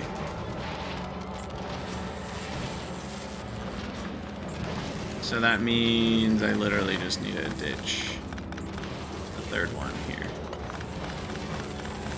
Because 2 are going to produce an output of 3 units of output, and that will be fine.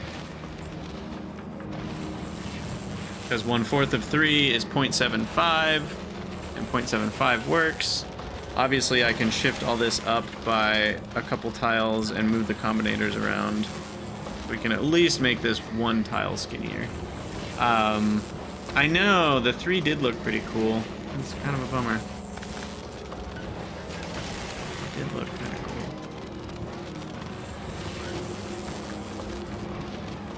This would give me room to do it. I could change it so that I'm filtering the epics off right here or something, though. Anyway, back to the timer. I think the timer idea is the simplest, to be honest.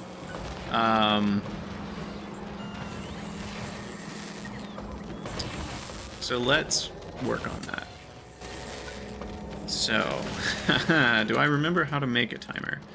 No, I don't. So we're gonna need arithmetics and deciders in our inventory, for sure.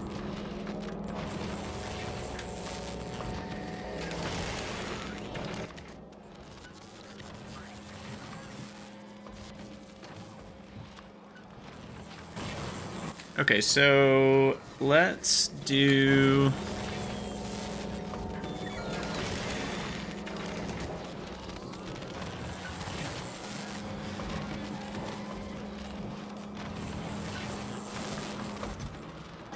I think I can do away with this.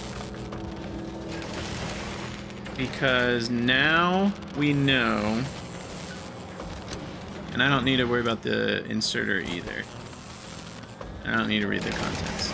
Because now, basically, once I have enough ingredients, I'm just going to set the recipe using the timer and then run it twice. And we won't do anything else. So we need to change... So these deciders... Let's get them more nicely organized.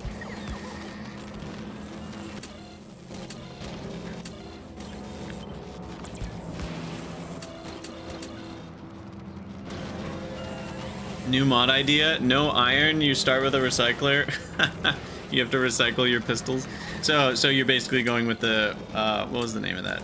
That stupid Minecraft mod. What's it called? You know the one. Sky Greg? No. Greg Block? I don't know, GT&H Skyblock, it's terrible. You start out, you have to, when you die, you leave a single dirt block with a gravestone on it, and that's literally, like, the beginning of the game is you just falling to your death repeatedly, because there's not even a block. And so, yeah, it's pretty rough. Anyway, but then you collect those dirt blocks that get created every time you die, and the gravestones, and that's slowly how you progress. So, anywho, these numbers will double them. Double it. And then the real trick is going to be parameterizing all of this. Oh joy, won't that be fun? Won't that be fun indeed?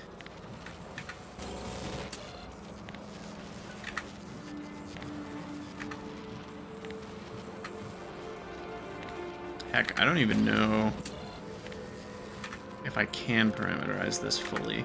There's certainly, like, obviously there are some parts of this that I can parameterize without too much trouble.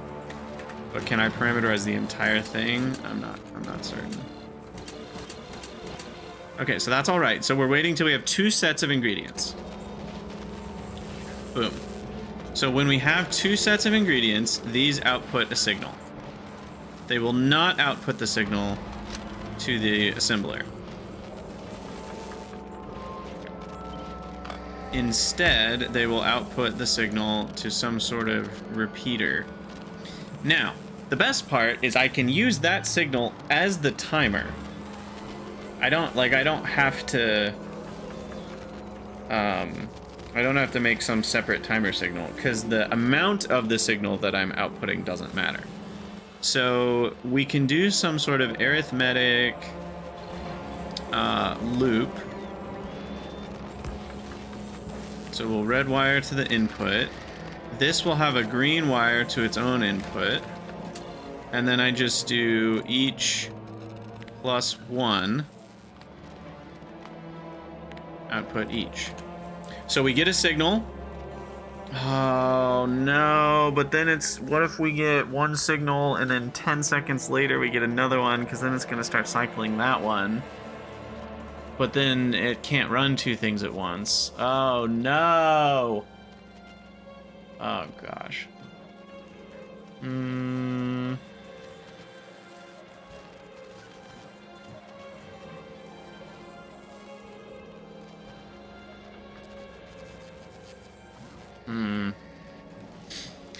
Because right now this will break if it's running the uncommon one for 2 cycles, and then halfway through that, or partway through that, we have enough ingredients to make a rare one.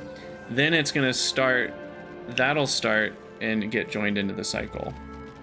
So then we need some sort of sensor that senses when this is done, that sends a green signal, and then we only send one of these signals into this when we get a green signal. See, this is the complicated nonsense that I was trying to avoid. The funny part is, if I had started with assemblers, this would have worked perfect. It's only the productivity of this building that's messing me up. Okay, so let's ignore that for a moment, because I think we can fix that separately. So the timer bit, when we send a signal, it'll loop back and forth. How long will this take to craft? They all take the same amount of time, 60 seconds. Crafting speed of 1.95. So that's 60 divided by 1.95, which is 30.77 seconds. Multiply by ticks, and we get 1,846 ticks. So 2,000 ticks, maybe 2,200 ticks should be plenty to get all the ingredients inserted. So we need to reset this when we get to 2,200. So what we need to do is we have an arithmetic that has the same input as this one.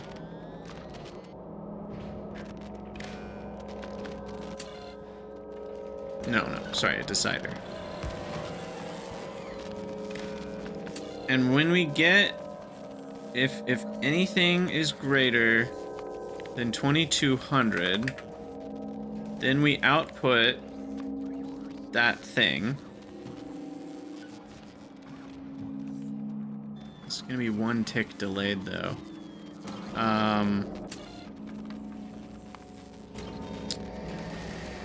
This tick perfect stuff is always kind of weird.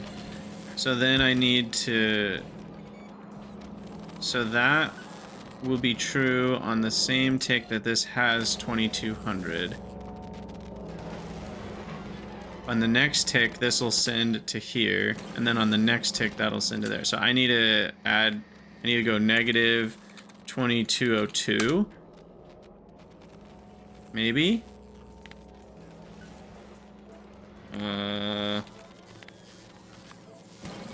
And then add that in with red.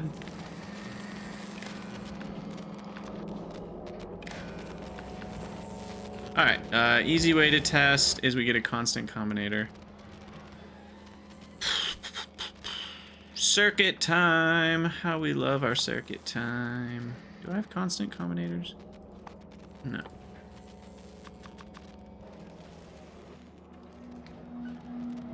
No, we do not.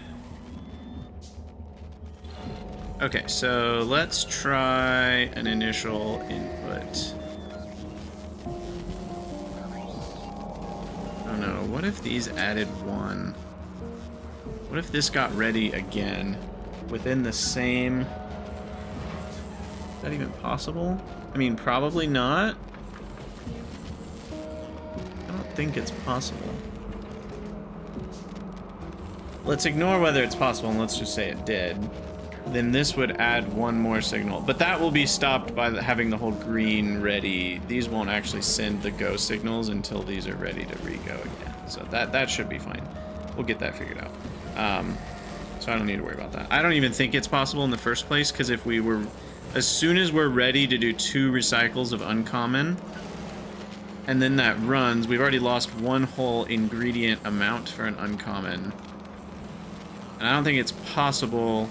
I guess if both of these made uncommons, and then this, maybe it is possible. And then this recycled both, and we got lucky on both. Then we could have 2 more ready to go before this one. Yeah, I guess technically it would be possible. It's just not likely. Anyway. So if I send a W signal, this should count up to 2202 and then it'll reset. Now, the problem is this combinator needs to be off now. Otherwise it'll be 1 too high.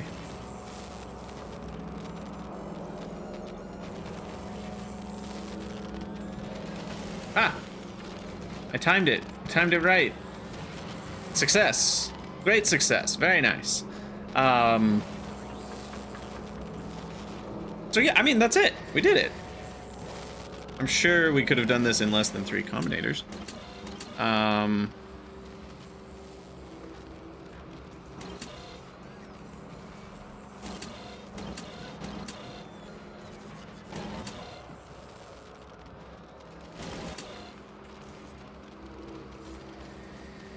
Input count.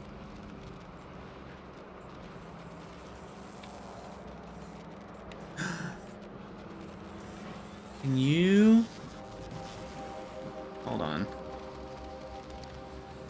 Can you make a decider basically become an arithmetic? Hold the phone. Can you do each one input count?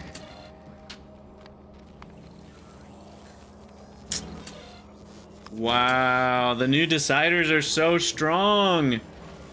That's so cool. Because you're basically adding 1 more on top of whatever the input count was. And then you could do... Oh my gosh. There's so many things you could do. I'm not going there. We could go there. I'm not gonna do it. We could probably make this 2 or even 1 combinator if we were really thinking with portals, but we're not thinking with portals right now. The last problem to fix is the initial signal fix. So what we need to do now is basically, if there's any signal on this green network, then we are not ready. So we need a decider, and that says, you know, I'm getting tired of the player avatar. So mech armor is cool, but the annoying part is it makes it so that the game plays out more like an RTS, like you're in remote mode anyway, or map view mode. And so it's kind of like being zoomed in, I'm like, it actually kind of gets in the way. And then it just makes me want to use remote view all the time. But then remote view does weird things like not having things in your inventory. And so it's almost like I want my screen to be offset. Anyway, where were we going here? So if anything is greater, let's see, if everything equals 0, then we're clear. And then we have a decider that says if any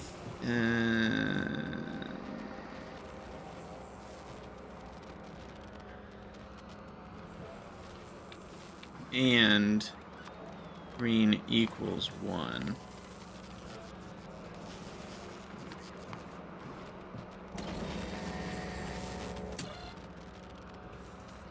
How do I do? Basically, I want non-green is greater than 1 and green equals 1. Yeah, Alor, I actually wish that were true as well. Kind of like you can turn off exoskeletons.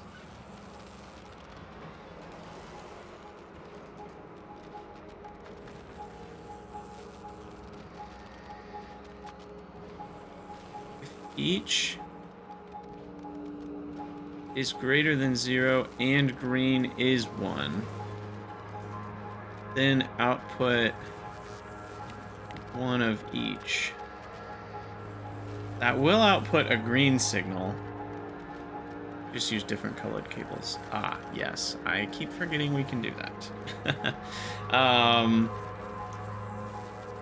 Yeah, so then we can just do anything, and then we'll output anything. Okay. And then the red signal has the thing we want to craft, and the green signal has the go button. And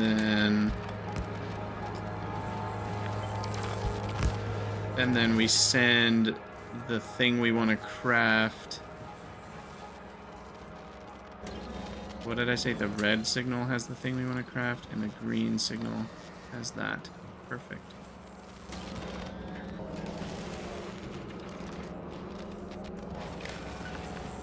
So I think we might have solved the problemo. You know what problem we haven't solved is freaking biters attacking and doing damage all over the place. But that's a different problem. Wow, we really kind of went crazy with combinators here, didn't we? So...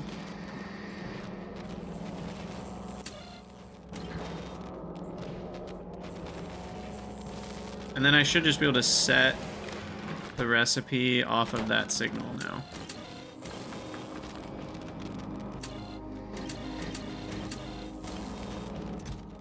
Okay. Cool. I mean, I think that's it. We're not reading the chest.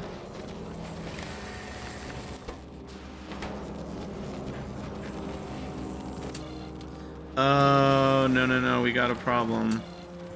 The timer's gonna go too fast as soon as the signal's true. Ah.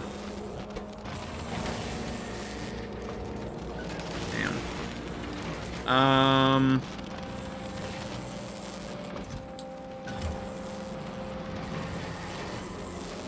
It might only be a problem for right now because there was too much stuff in here, so it took a minute to go underneath the amount.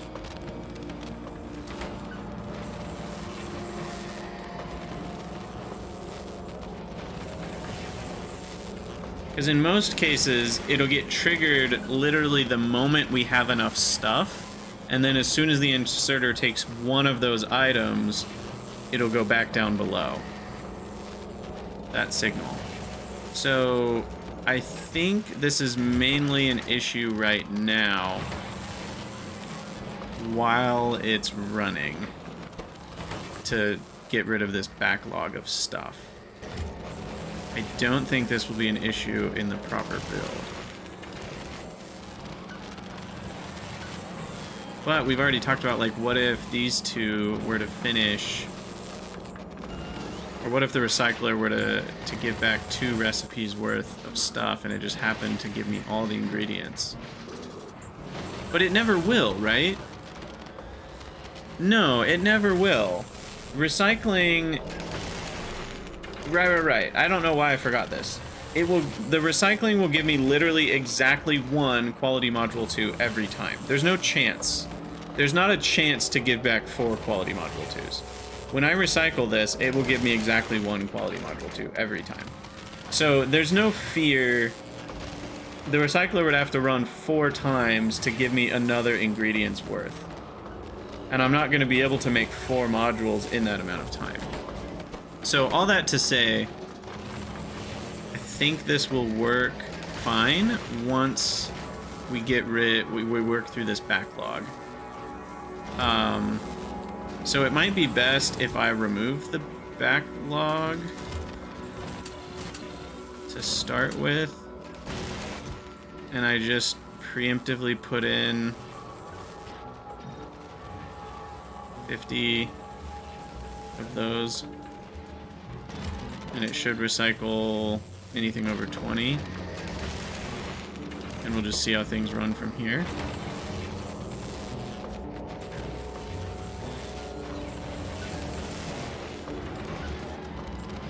This is such craziness. I'm kind of proud of it, but it is such craziness, and I don't even know yet if it actually works. So let's work on the design of it, like the shape and stuff. So first thing we can do is move all this up to there. And then this we can change to have a single of those. And we'll sort it out here.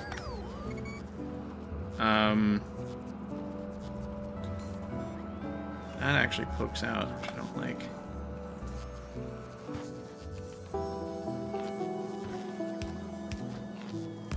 Perfect. Substation there. Okay, so now there's actually just combinators everywhere. So we need to clean this up. I could fit 2 up here, 1 there, and the rest are going to be taking up extra space. So now we gotta shove combinators wherever they fit. Assuming this works. Now the other thing is I haven't set this up for legendary.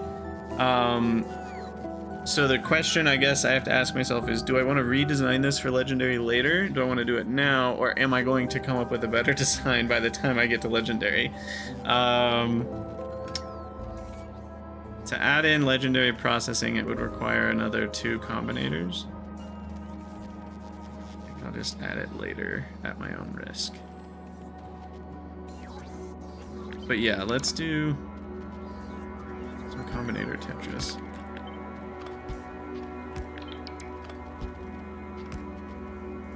Put those there.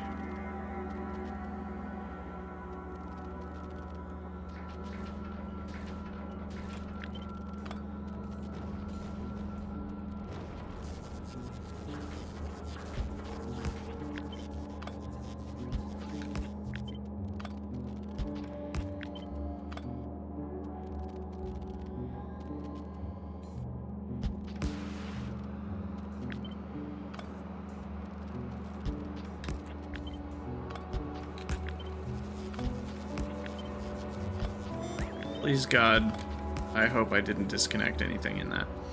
I don't think we can actually remove this line because I can fit 1, 2, 3.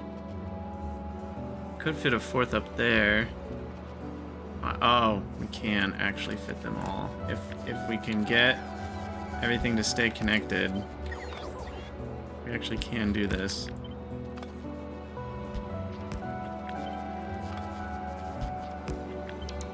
I broke something. Wait, where did this one go? Oh, over there? Actually, it can go here.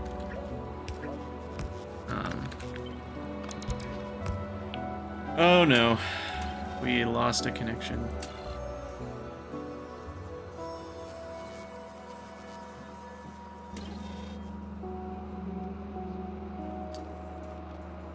My life.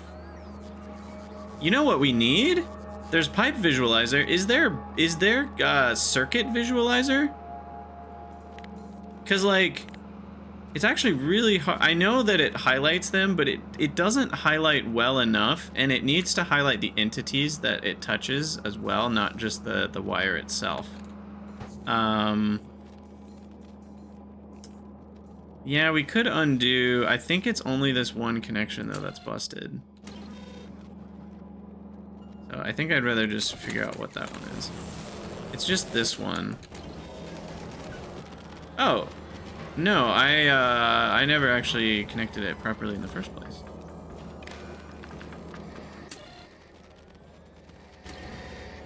Oh, now we've gone and done it. Oh, right. So if we still have... it's just gonna run away forever.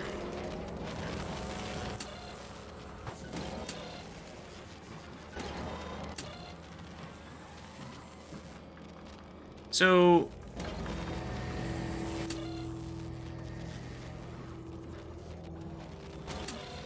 shouldn't I do input count? Wait, how do I do this? I wish I could do input count times -1. But then you have a 1 tick delay to that.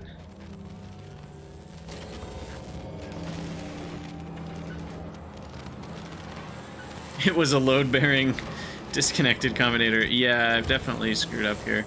I should just be able to do that and reset it.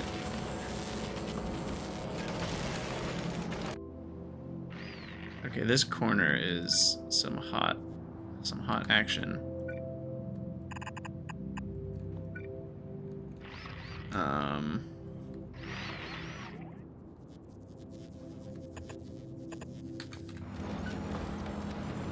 Okay, let's see if this works now. We got one running. We're running the normies.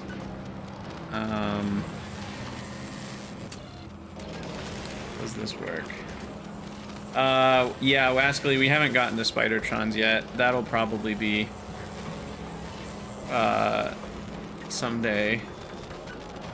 We wanted epic quality first. Okay, that seemed to work. And this is running... Wait. That counted up way too fast.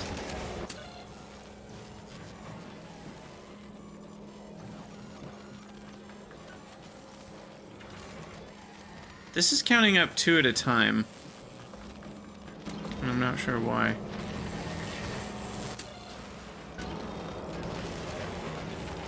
Why is this counting 2 at a time?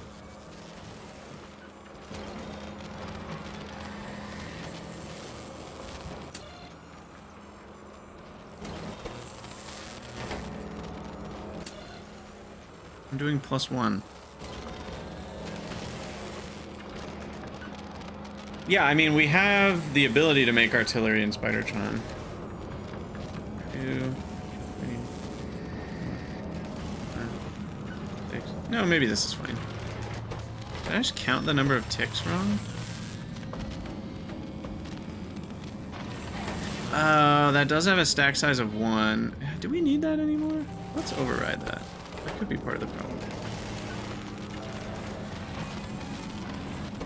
Even then, shouldn't this finish the recipe in 30 seconds?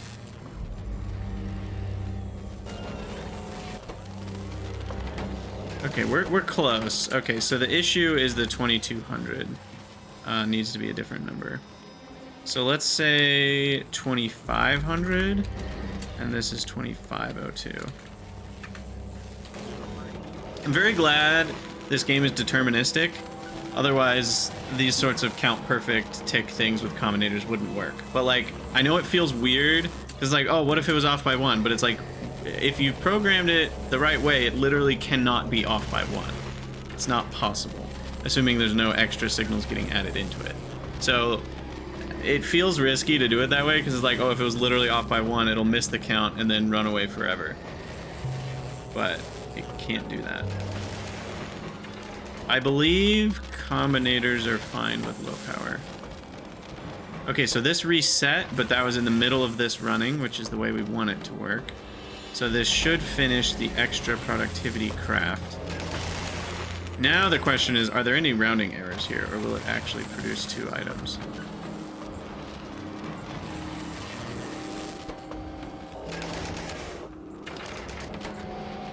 Not actually sure. I should have been watching the products finished. Deterministic, he says, when using a slot machine. Hey, some things are deterministic, other things are not. Low power for combinators, I believe, has no effect. I think if they're partially powered, they count as fully powered. Someone can correct me if I'm wrong on that. Actually, please do correct me if I'm wrong on that. I need to know. Ah, oh, crap. Why didn't it keep going? No. Wait, why is this already at 1,000 when that wasn't done yet? Oh, God. Oh, we need to read if it's working. And add that to the everything equals 0 signal.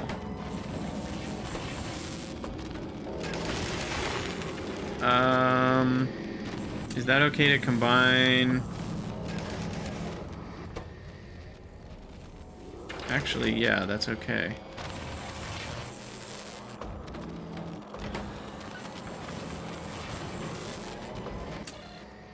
Uh-oh. No, that's not okay.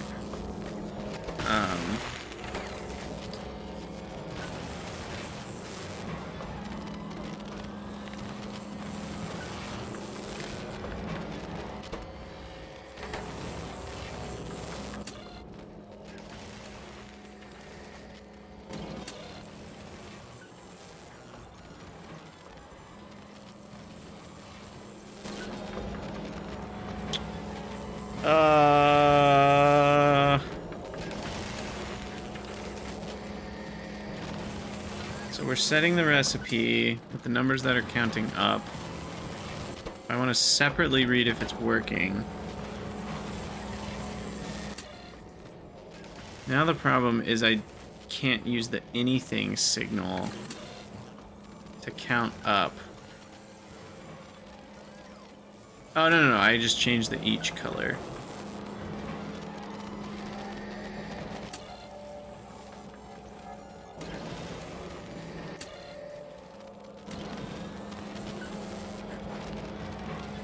Is there a reason this has to have a red output? I don't think so. That's fine to be a green output. That gives me a red input for this now. And I can take off the green. Or, what am I saying?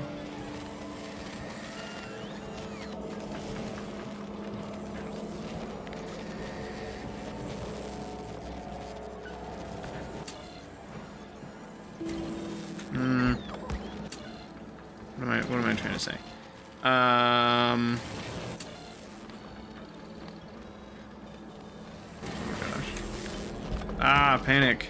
Read working.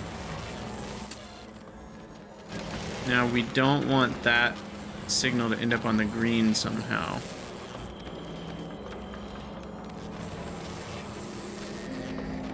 So we need a set.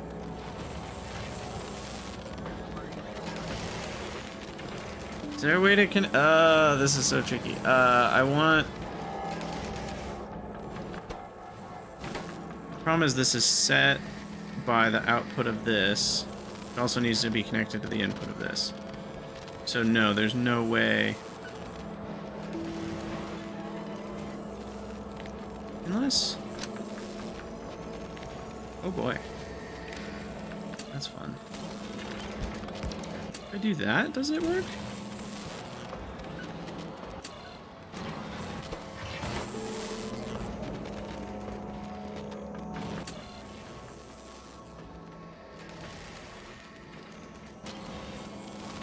Another combinator to filter output. No, Rayclaw, no more combinators. I want to make it work with just using the right colors of wire. Now why is this running at all? The recipe should have been set to nothing. I guess it was in the midst of it. Okay, okay, it's running. It's sending the red signal. Okay, we might be okay. That might have done it. Because that way we separated the red from being added back into this loop, the timer loop. And then this shouldn't allow the OK light until the red's done. So this should reset around 2500. Perfect. But then the red signal's still going. Perfect. Okay, I think we might have solved that problem now. So now this won't start looping some other... That's why the timer was off before. I think the 2200 ticks might have actually been okay, but I think it was this error that was causing it. So now that's done, and now we've started a new one. It's set the new recipe, it's running, everything's hunky-dory. I think we might have done it. Unfortunately, now that we fixed this version, we have to play Combinator Tetris again. Because the redesign that I played Combinator Tetris with has the wrong circuitry. Having a blue wire would be nice. We need a blue wire to send the green-red signal. Yeah, having a blue wire would probably hinder more players than it helps. However, the players that it helps are very helped by it.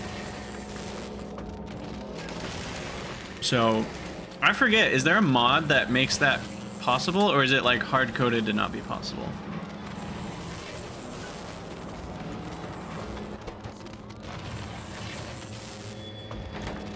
Okay, 55 products finished, 57. Okay, we are getting that productivity on the last thing. Perfect. Perfect. Wow, I can't believe this is working. This is exciting. This is really exciting. I know this has been an hour and 7 minutes in the episode, standing here and looking at combinators.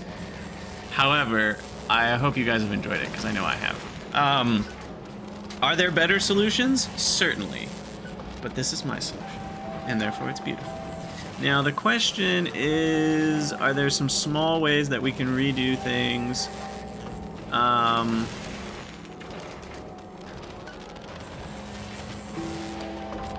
Probably.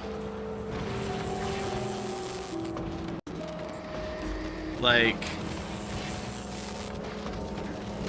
rather than going all the way around to the bottom here, I could just go here. And down. So that feels like that would be better.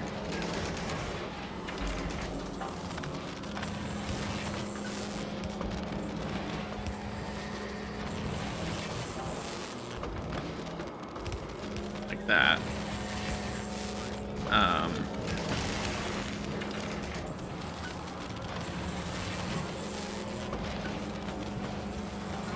Just flip the recycler. Now, that's just too logical. Come on now. Why would we do that? Look, my brain, I think, is, at this point, it's just two neurons banging some rocks together and hoping for the best. So, that's... Oh, man. What's funny is I was thinking about rotating it, but I was thinking about rotating it like this, and I was like, that wouldn't really make it simpler, because like if we had Bob's adjustable inserters, we could make that work, but otherwise it wouldn't work. I don't know why that particular rotation did not occur to me. Because then that does away with the need for this, and that massively reduces how much space we need, because now we can fit all these combinators in a little better. It does mess with, though, the epic filtering that we had previously done on the end of this. So I could instead epic filter like this. And then these are back to being anything inserters. And now this can go. No, but that doesn't work because these need to move up. Yeah. Okay, let's work on the design of this real quick. Out while we have some room. Okay, so because really it would be nice if these were up in line with that recycler, so that's the top of it. But then these are all wrong. So maybe I should just do the epic filtering the way we were doing it. I don't know. Then I can do those two there. Don't even need that.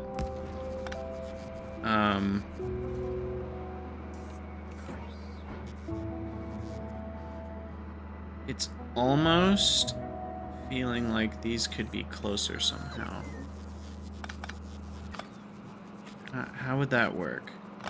But it almost feels like I can do this and make it work. Like,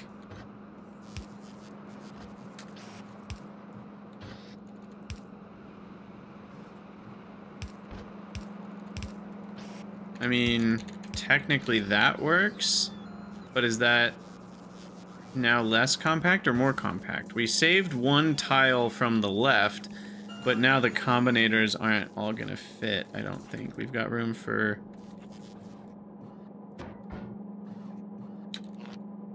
4, 5, 6, 7, 8, 9, 10, 11, 12, 13 combinators. And I have 12. Will it side load? Now there's a question I don't know the answer to. Yes, it will.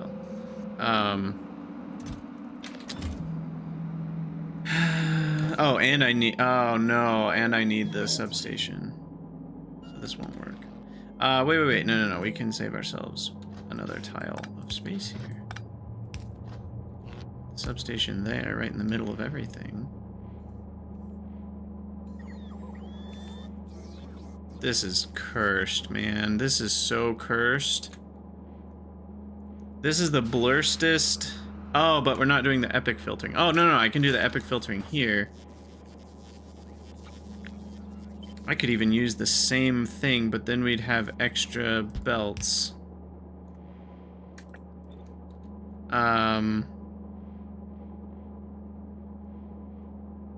This is so wrong. I feel like I've committed a crime. I don't think the combinators are gonna fit anymore though, because I've got room for 3, 4, 5, 6, 7, 8, 9. Yeah, I don't have enough space anymore. And I have 12 combinators. So I guess the question is, which way do I want to expand it? Do I want it to just have an extra tile along the bottom, or do I want to move these back one tile to the left so it's one tile wider? Yeah, Dave, I already considered using the same chest, but then the belt would have to be longer, and that would actually take up more tiles than it saves me. And I guess I technically could... no, that doesn't save me tiles either. So do I want it to be one longer or one wider? Is the question. I think it was a lot cleaner when this was back a tile. So I think I want to go with that version, because this mess is kind of weird anyway.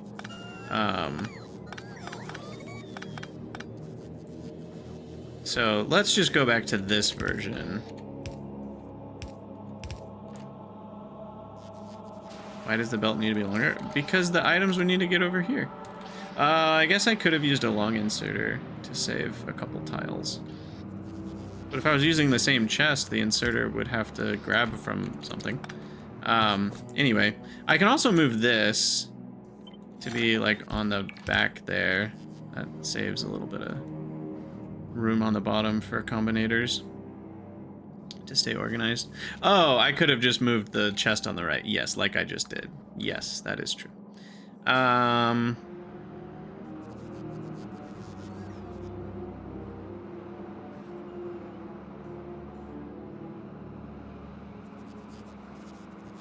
Okay. I'm just thinking, is there any filtering I need to do? And I think we're gonna have to do this again. And I'll have to change that to legendary when this becomes a legendary maker. And then there's a point. I don't know if it's reachable, but there's a point at which this can't keep up anymore. Because the amount of uncommons and higher that we need to make is greater. So like at some point I actually need to go down to 1 and 1 rather than 2 to 1. I don't know where that crossover is. It certainly has to do with the quality levels of these. Or does it? Or does it? I don't know. I don't know anything anymore. Because these are making 3 outputs worth of stuff. That gets recycled into 0.75 worth of stuff. So this already has its hands full 3/4 of the time. And then it also has to make the commons, uncommons, rares, and epics. So the question is, if a fourth... But the items that this makes are already factored into that 0.75 though. So I think we'll be okay, actually. Because even though this has to make the uncommons, when I said this makes 0.75's worth of this after recycling, that's some percentage of what this makes is already uncommon to then get recycled. So I think we'll be okay. I don't know. We'll find out later if it's fast enough. Anyway, regarding the combinators. So let's just scooch these up here. Scoochy mama.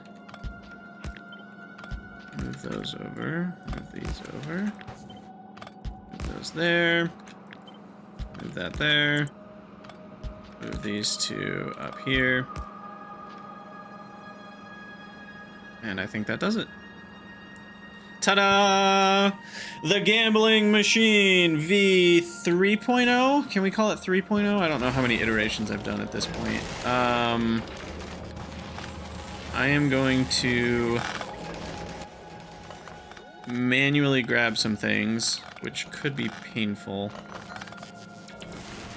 If there's enough recipes for an epic, I might grab it or manually insert those items. I'm only gonna paste one for now because I feel like we're gonna make another mistake. Oh, I see another mistake. We forgot power. So we are gonna have to use medium pulls for this. Uh-oh. 1. We're gonna need uncommon medium pulls because of this stupid one on the end. Everything else would work fine with regular medium pulls. But this single combinator isn't gonna work without external power at the moment. Okay, that's fine. That's fine for now. I'm pulling. Okay. So let's at least... I know I have... what are the rest? What's the recipe again? 5514. Do I have enough of any particular color? I have a lot of these. Okay. So we've at least got some uncommons for this to work through.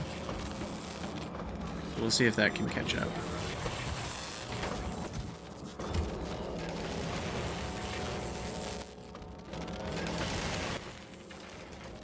I have 2 epic 3s. Look at that, 4.7% quality. Nice. And we've got rares here. Look at the fruits of all the labor. Oh my goodness. It's delicious. Quality is 20%? That's so much. I have a 20% chance to upgrade? Oh, that's beautiful. So yeah, a decent number of what this makes will already be uncommon. 18% will be uncommon. 1.8% will already be rare. And then this will recycle.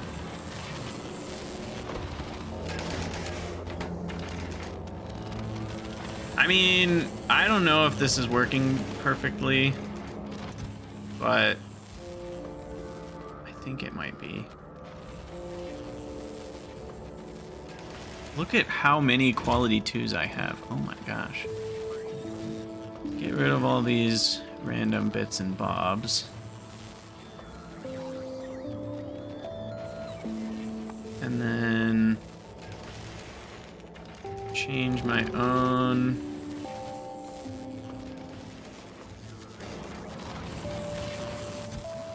Yeah, I guess the question is, does this catch up or not? Because I'm kind of scared. I could feed more of these quality 3s into the recycler to kind of speed things along, but I'm scared to do that, to overwhelm this single one, because I'm still not entirely certain if it ends up catching up or not. Now I'm going to change this to be 5. We only store up 5 regulars. We only store up 5 uncommons, because I'm going rares or bust. So we'll store up rares and epics then, by doing this. So then that'll recycle most of them.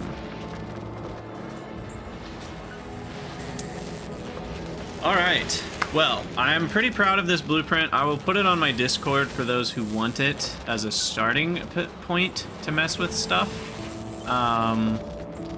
Quality stuff. We will call this the Grand Gambler V3. Obviously, it's going to look a little different with assembling machines. With assembling machines, I probably will put a 3rd assembling machine in here, because without productivity,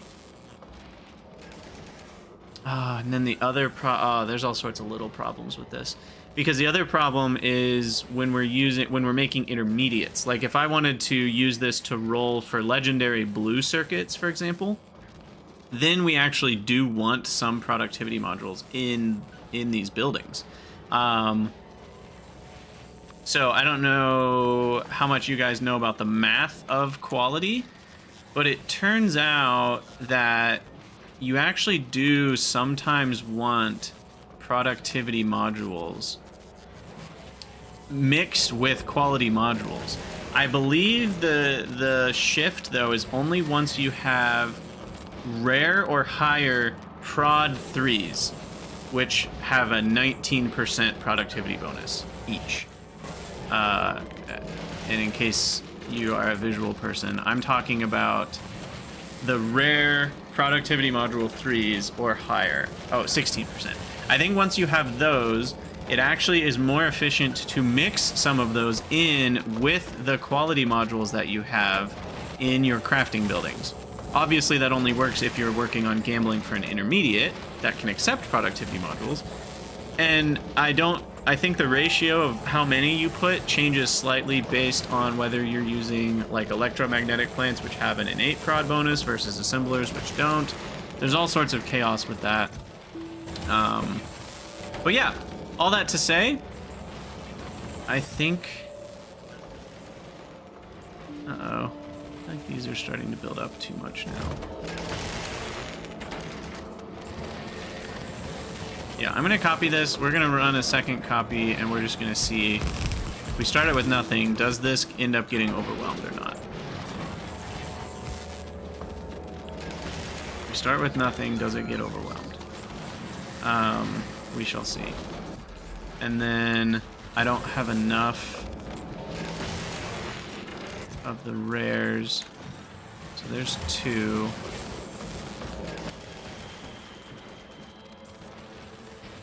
But yeah, for now I might have to use some uncommons in these. But yeah, I believe this is working. Again, like I said, we'll see if this ends up overwhelmed. Well, this building's not running, so maybe we're okay. It just looks scary. Why does it have so few regular superconductors, I guess is the question. Because it's got a lot of these guys, but no superconductors. Is that just luck? Is that a luck thing? I think that's a luck thing. Okay, new question. I still have plenty of superconductors, right? Yeah, this isn't actually using very many per second. Newer question. We're an hour and 25 minutes into this video. When is it going to be over? How's Fulgora doing? It looks like we're actually okay. I am trashing the things that are building up. I honestly kind of can't believe Fulgora is still running. But it is. It's just working fine. Whatever we set up, whatever chaos is going on here, still seems to be functioning.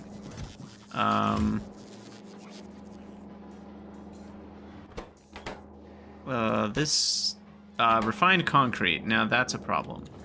We do have a problem. That should be not 0.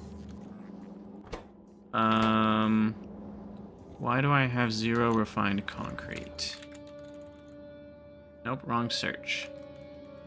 I don't want this view. I want the map view. Refined concrete. Okay, what's going on over here?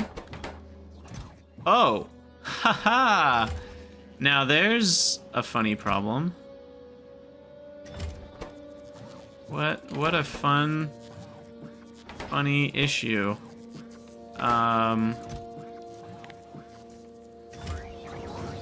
We have too much of the good stuff. Let's just not do that anymore. That's really funny. Okay, so that fixes that issue. I do think we're gonna call it an episode there. This has been the grand gambling episode, and hopefully, if we did it right, this will result in lots of rare and epic quality modules. Obviously, we'll do speed and prod, and maybe some efficiencies as well, but I just wanted to start with quality modules because you need the higher quality to get the higher quality, so this was the obvious place to start. But yeah, we'll call it an episode there for you future YouTubians. I'll keep streaming though. If you're here live, stick around. But as always, let me know what you guys think down in the comments, and I'll see you in the next episode.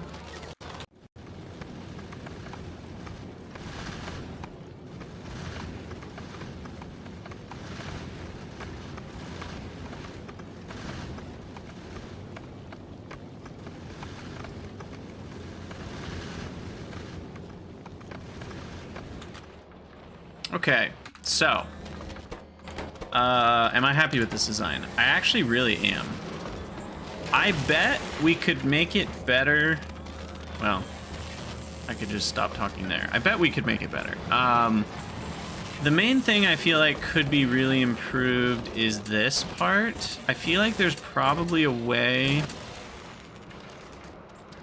to do this with selector combinators.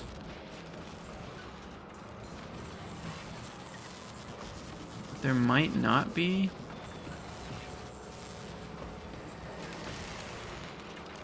I don't actually know. There might not be.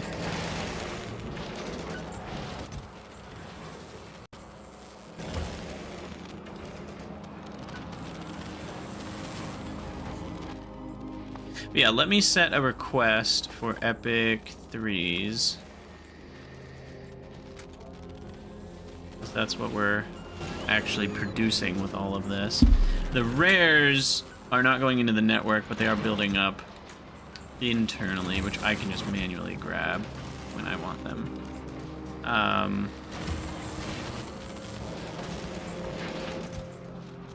But yeah, we have a lot of extra uncommon, so I'm gonna distribute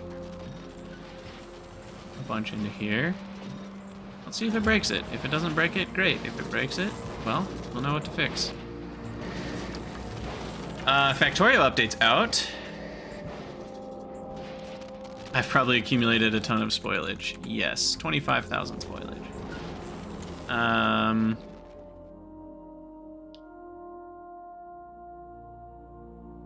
Is there anything I really need? Oh yeah, I wanted to finish the plastic and the... what was the other one I was doing? The rocket fuel.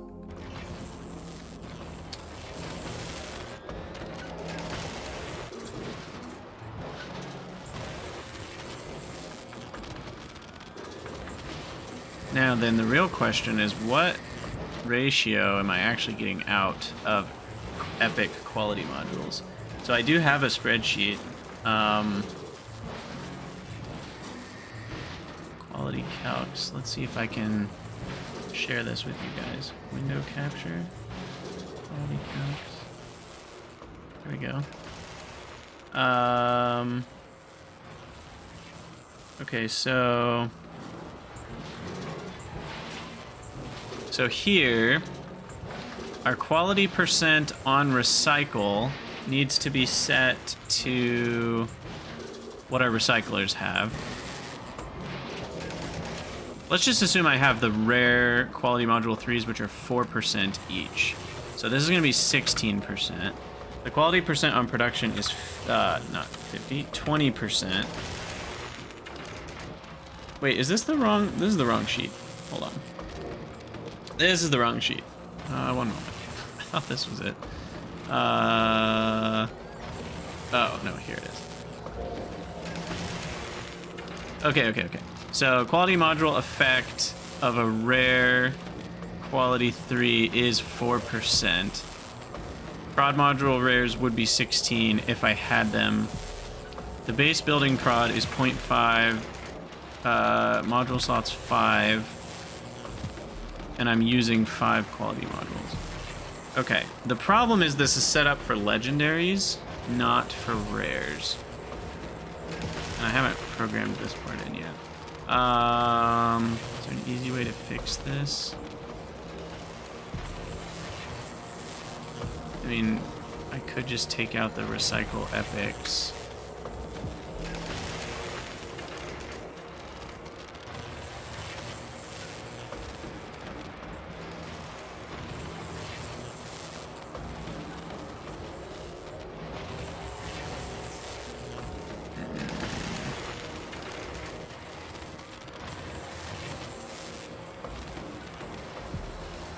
That gets me less epics? Why is that? Oh, yeah, this is a little tricky. Not having legendary, I would need to like remove all of the chance, because there's a big chance to upgrade stuff into legendary when you already have like a rare or epic, but then that all goes to 0 when you don't have legendary researched.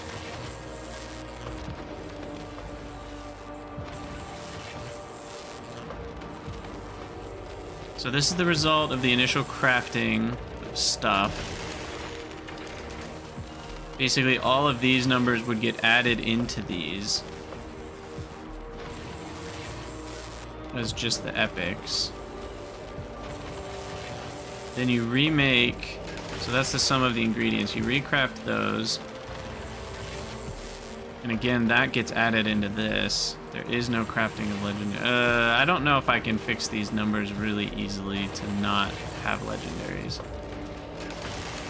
But if we were making legendaries, we would get 100 legendaries per 10,000 sets of ingredients. So about a 1% legendary rate in total. Which is not great, but Yeah, and so right now this is saying 458 epics. I think we're actually getting more than that. Probably, I don't know how much more is the problem. I'm gonna ballpark at like 600. So we're probably at about a 6% epic rate right now, which is not amazing. If we go to epic quality modules, those are 4.7%. And that gets us significantly more. I mean, look at that change. That's a huge change.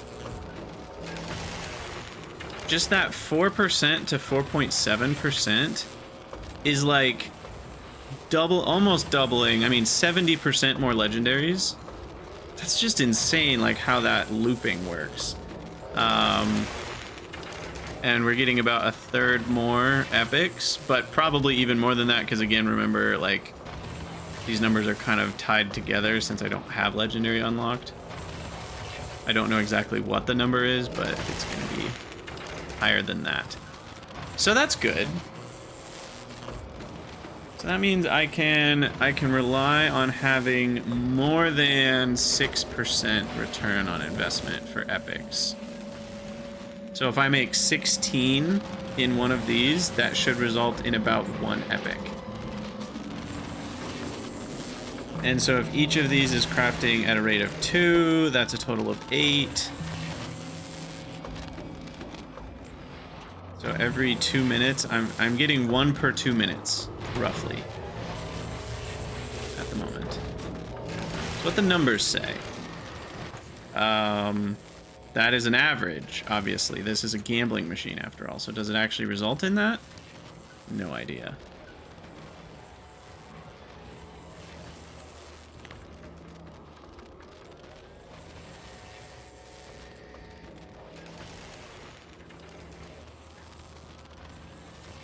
Oh, sorry, but that's only once we have all of the modules in these setups being the epic quality 3s. Then I'll get 1 every 2 minutes. But even then, I feel like I should be getting them a little faster right now. Why am I not? Oh, because I'm not recycling the rares. Right. Right now, I'm keeping the rares. So that's a huge percentage. These 3 and these 4. Right, when you recycle those, that's where a lot of the epics come from, is from recycling the rares. Because you have a decent shot on upgrading the recycled bits, and then you have another shot once you've recycled 4 rares and not gotten upgrades, you at least have the ability to make 1 more rare, and you have a chance to upgrade that. So you get a really big chance to upgrade stuff when you remake it. So right now, the fact that we're not recycling the rares is giving us a much lower chance to have any epics. The good news is now we actually have all rares in the build.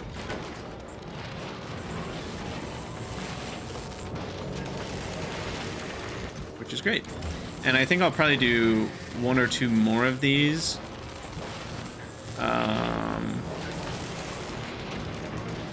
Set up with rares before I start putting epics in them. This is so cool. I can't believe it's working. I just am enjoying watching it run. I don't know what you guys think. I don't know if this has been like the most boring 2 hours of Factorio ever, because we've kind of gotten nothing done. Well, that's not true. Not nothing. I mean, we got this done. But I've really enjoyed this process. Now, the question is, how do I parameterize it? Depending on how it sees quality, this is actually super easy to parameterize. Because I literally could just change quality module 3 to another item and everything gets fixed. So here's to hoping parameterization can be quality flexible. And it can. Look at that. So if I just were to change that to green,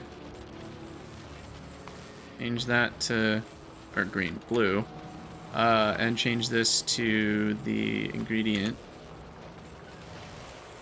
and hit confirm, then it just hashtag works. Sweet. Yes. Yes.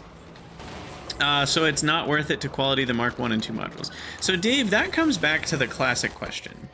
So if we quality these, then, so the answer is yes, but. Yes, but we also have to then quality all the ingredients of these, the other ingredients, right? Let's ignore that there's 3 steps for now, and let's just focus on quality 2s. If we put quality modules in the quality 2 makers, then I also would need to have the same ratio of higher quality blue chips and red chips and superconductors. Otherwise, I just have a bunch of extra uncommon and rare Q2s with nothing to go with, right? So I can't force make uncommon Q3s because I'm missing the uncommons of these. And if I'm relying on the uncommons of those coming from the recycling, that's pointless because the recycling always gives you exactly the ratio you need. So we would just end up having too many of the higher quality Q2s. So the answer is like, yes, it's best to do it on every step, but the problem is then you need quality literally everywhere. And that gets really messy because then you can't use productivity modules and speed beacons to make your red circuits. So then you're looking at a much larger red circuit build to make high quality red circuits. And then if you're doing quality on red circuits and blue circuits, well, now you've got some blue circuits that you can force make at higher quality, but then that would actually give you too many higher quality blue circuits, weirdly enough. So it just, you end up with all sorts of little messes like that, which I just don't want to deal with right now. And it requires a much larger build to put quality on all these guys. Now what I really should do is get low density structure made from foundries sometime soon, but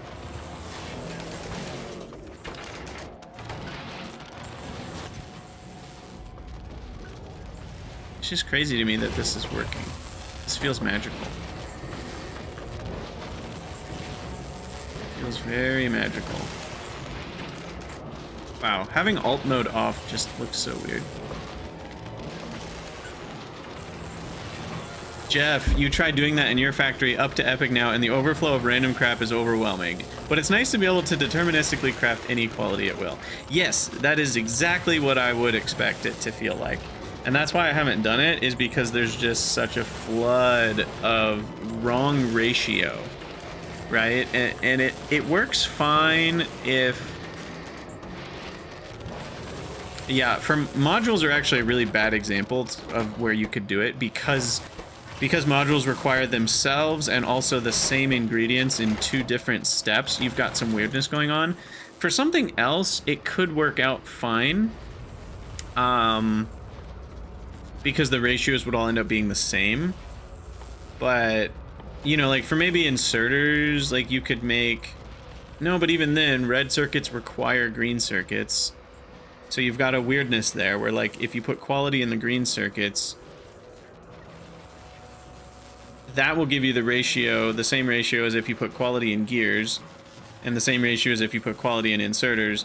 But then if you put quality in the advanced circuits, now you're requiring more of the regular green circuits to end up with the same quality of red circuits. So your fix is just 10,000 storage bins. Yeah, exactly.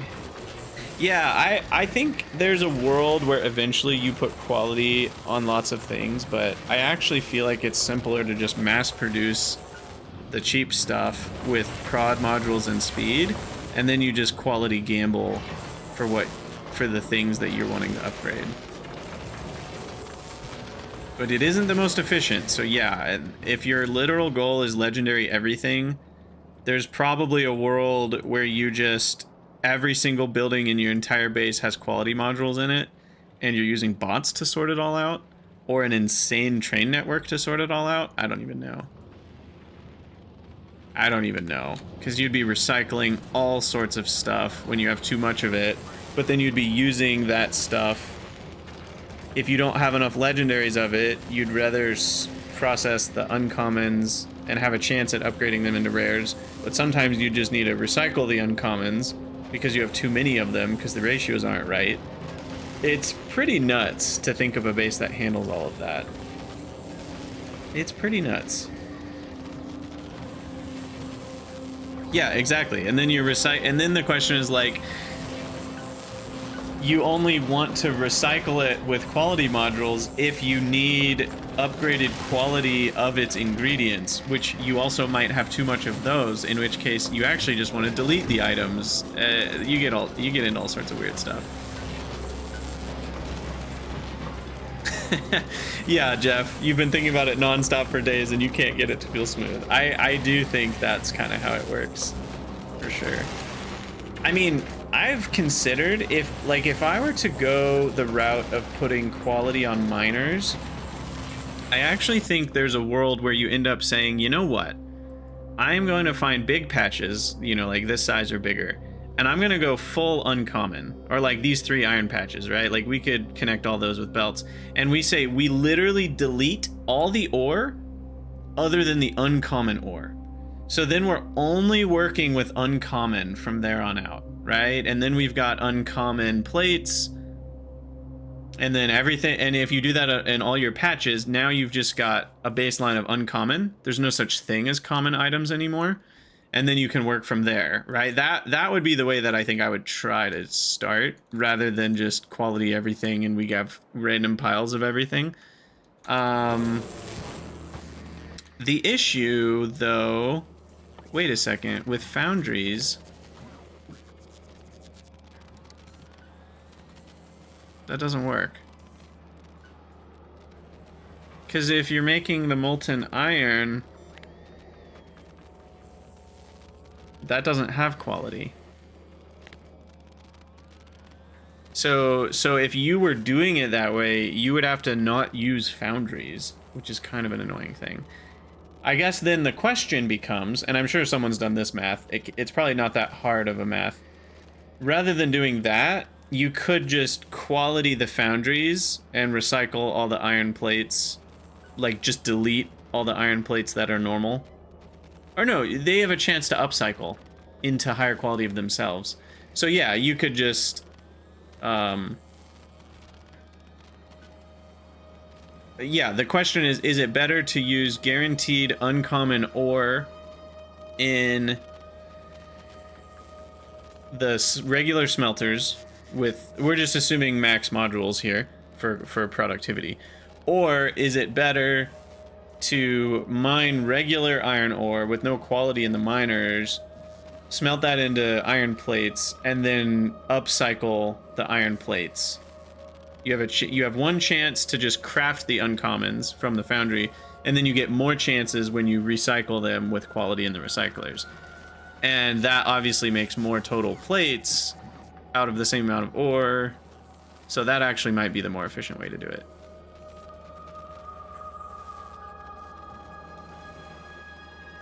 So then you've got, you know, your uncommon plates from the second layer of things rather than the ore layer.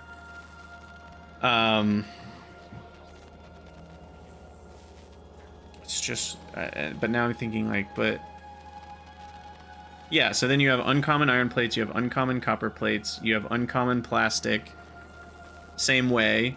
Uncommon plastic comes from uncommon coal, so you can force that with the uncommon coal. But then it kind of means, so you would want to force uncommon stone and coal and uranium, and then iron and copper, you would force the uncommon on the plate side of things. But then from there, you would be good to go, and everything in your base would be uncommon. And then it would be cheaper to upcycle things to legendary from there, because you're just starting at a much higher level of things. Like, basically, if we did that with the base, and it doesn't feel that hard to do if you've got a big ore patch already, right? Like, using the big miners and foundries to just make a bunch of uncommon copper plates seems fairly cheap. Because quality, you get to like 25%, so you only have to make 4 times as many plates. But with recycling, I think that ends up being only 3 times as many plates, roughly, as we're making now. And then once everything's uncommon, we could make legendaries at the same rate we're making epics now, because everything would be baseline starting out as uncommon. So like these would just be making uncommons to start. So weird. Yeah, Edison, it certainly is some sort of nightmare. It certainly is some sort of nightmare.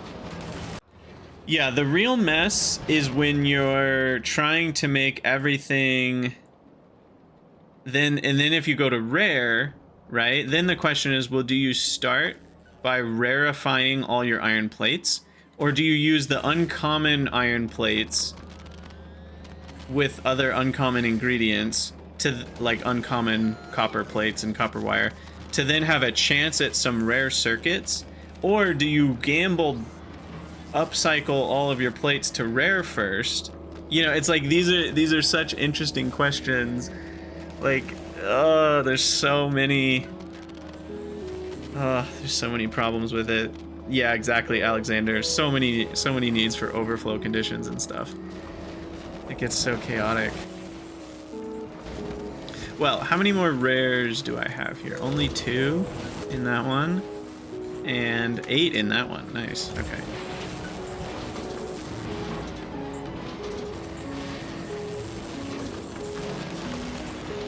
Alright, I'm gonna make this again.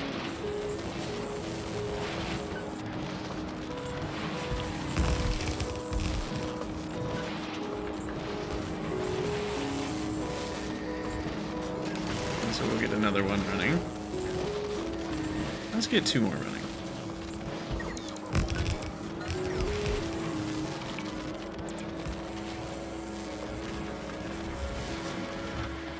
And then for now we fill in with uncommon.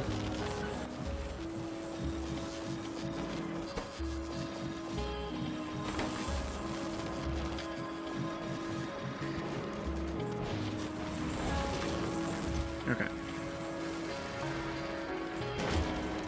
Any more rares? No, okay. So that'll take a minute to build those up.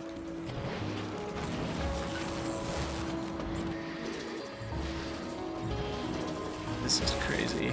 This is just crazy. Can we run all those at the same time? So we have now 8, and they're each requiring 1/6. So that's still only like 1 blue chip a second, 1 red chip a second. That's not that much. 1 T2 a second. Oh. These are actually getting close to needing to run full time. I guess with these I can put in speed modules, making it even faster. Now they're hella fast.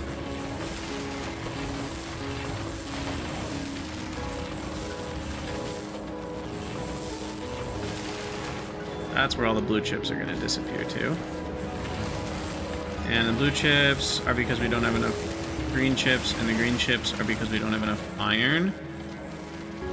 So now we're iron limited. This could actually be a belt issue. Yeah, this seems like a belt issue.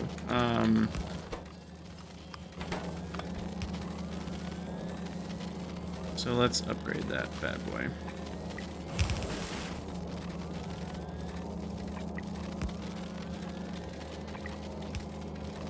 I know those two don't matter, but high quality prod 3 is even a worse nightmare. Oh my gosh, yeah. I kind of forgot about the eggs. Oh no.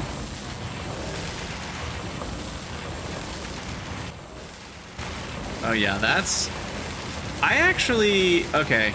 I know I haven't played with it yet, so only take what I'm saying, or take it with a grain of salt. This is a hot take. I actually think that's a bad mechanic.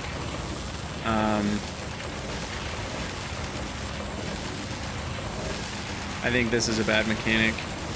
I think they should have had you produce something with the biter egg that does not spoil. That's what I think. I think this is already a hard enough problem to solve, and I don't think making one of the 4 modules have a completely different solution is good. I think this is actually a place where, like, having the biter egg as part of the chain is fine, but I think having the egg itself as the ingredient is a problem.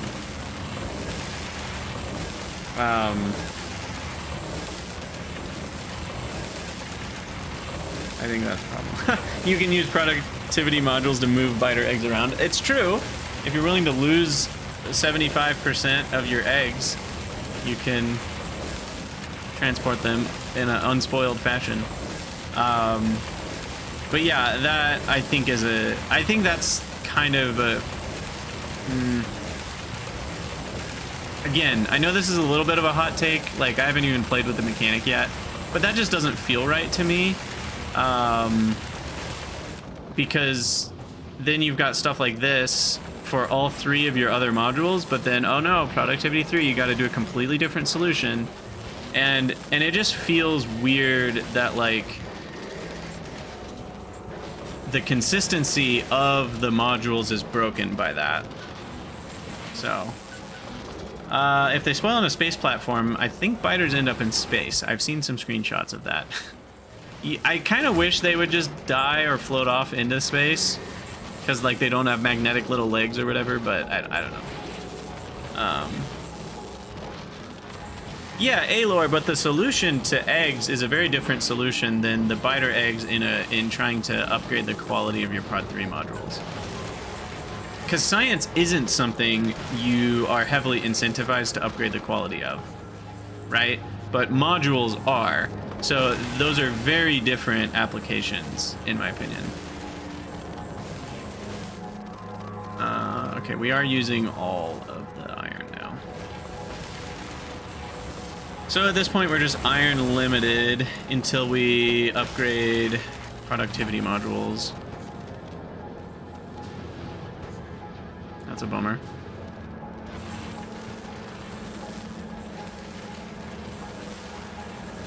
There is some incentive to quality glaive science. I wouldn't say it's the highest incentive, but it's there, technically. Like, and the reason I say that is because, like, I don't have a good ship. I don't have a good design. Nothing is specifically designed to be super low latency or anything. And I'm still arriving to Nauvis with 65%, 70%, you know, freshness. So I don't think it's like that crazy. Anyway, why was there not 3,000 science on that rocket though? That's the real question.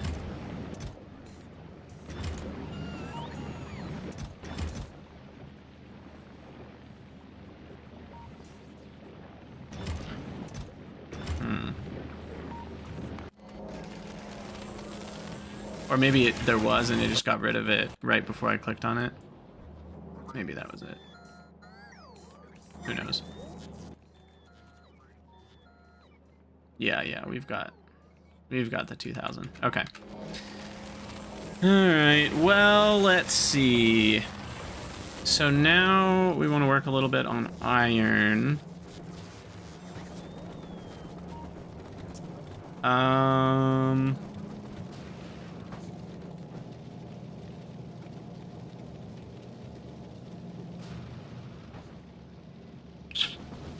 Let's... Hopefully that power isn't load bearing.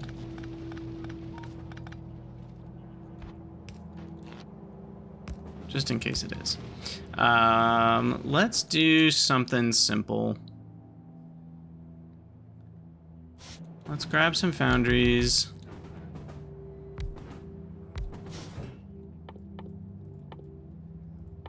Make a demolten iron. If I can find it. There we go.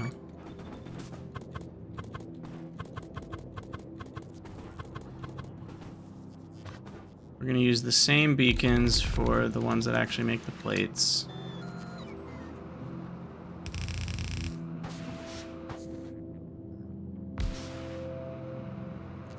course, Aelor's name is getting in the way, as usual. Move that over there. Let's see. Okay, that goes there. Casting iron.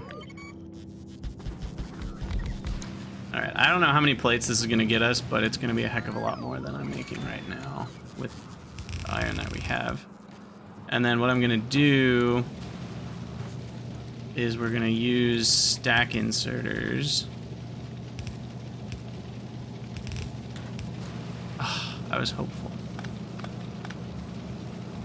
Hopeful that an underground would work there. Okay. We're going to do that. And then we need calcite. And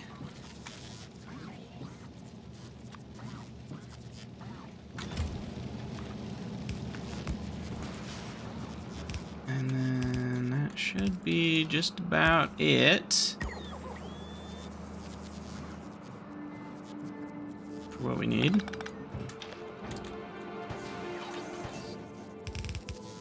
Foundry's OP indeed. You know, I've heard of this thing called an underground pipe. Why don't we try one of that? Alright, so that's good. Speed, speed, speed, speed, speed, speed, speed, speed.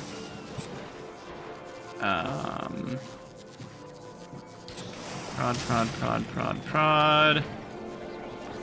Stack inserter, stack inserter, stack inserter.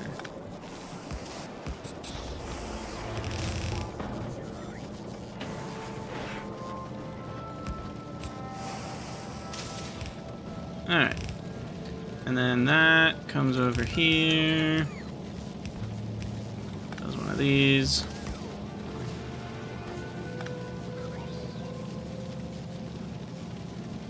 Descalcito. Descalcito. Alright. Get that going. Everybody happy now? Electricity is not. Because these are taking 20 megawatts apiece.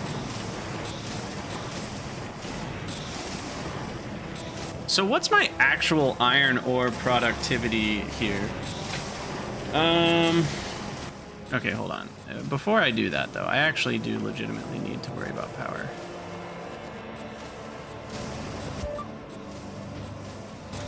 Let me at least somewhat address the problem.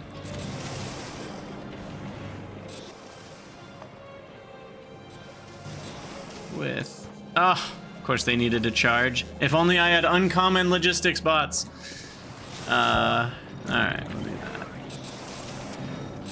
That will at least slightly address the problem. Okay, yeah. So anyway, what was I asking? Oh yeah, the actual productivity of iron ore. So, because we're getting like an absurd amount more here on this step. So we're getting 1.74 molten, but then, okay, never mind. There's not extra. It's only on the copper wire that we get like a doubled effect. So here we're getting twice as many. So 1.74, and then again 1.74. So then I'm getting 1.74 squared. I'm getting 3 iron plates per ore right now. That's pretty good. So that's making this iron go a lot further. And so now we have lots and lots of iron on this belt. And on that belt.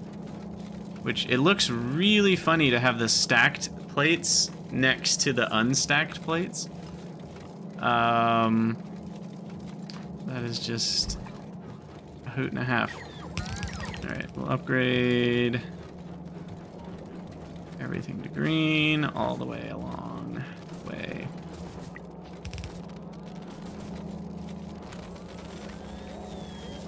Okay, it looks like that actually fixed the problem already. So then now what's the problem? Maybe not quite enough greens?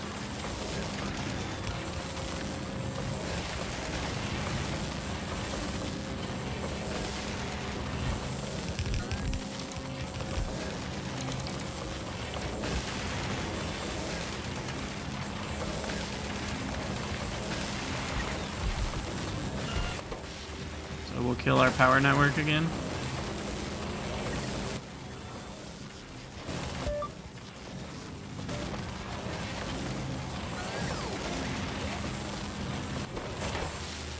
Eee.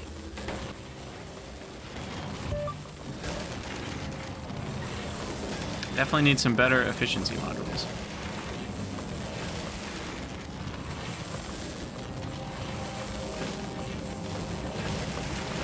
Low power mode engage. Yeah, exactly.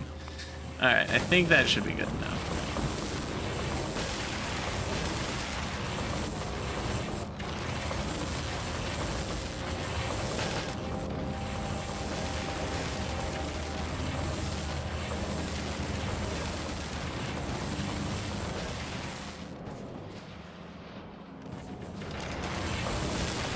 Gosh, 18, each needs so many processing units. I really need better prod modules at this point, is kind of the next big thing too.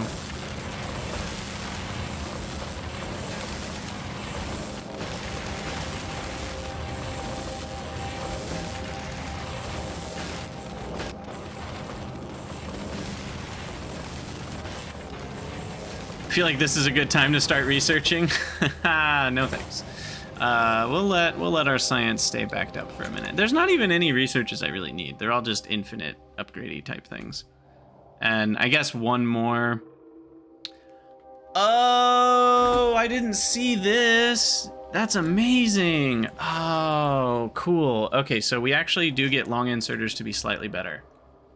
That's really handy. You don't really care about the other three, generally, but long inserters getting one more upgrade is really cool. I didn't know that they got that. Okay, and now I'm gonna go through these and steal all the rares that we can find. Beep, and beep. Okay. And then we also made 4 epics in this time. So we want to put rares in those, rares in this. I've still got 9 more rares, which go in the crafters. Okay.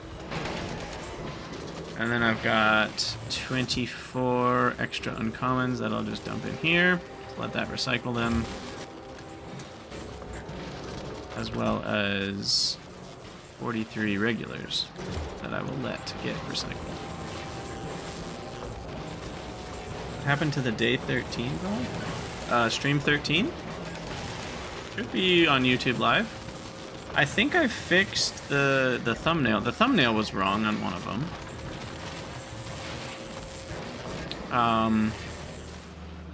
But I think I fixed it.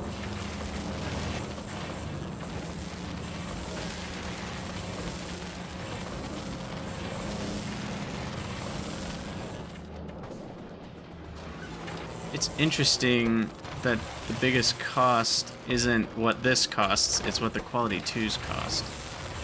Because we need 4 of them. That's the real spender.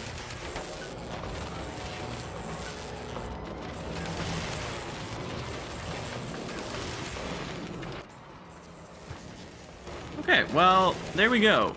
So that's all functioning. Albeit a bit slower than we would like. But you have heard of me. It is functioning.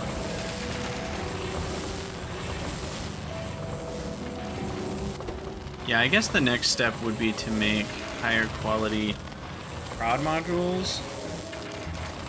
Which means the whole biter egg thing. I think I'd rather go for prod 3s rather than high quality prod 2s. It's just such a big difference.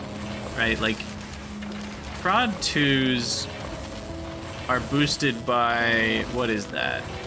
4, 6, 2/3. There's a 66% boost from one to the next. It's huge. Now, granted, there's another speed hit and consumption hit, but that's not too hard to fix. In fact, we should probably just copy our nuclear build. What's the worst thing that could happen?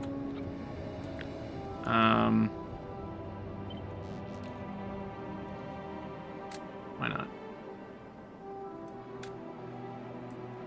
So we just super force build and then build some new roboports?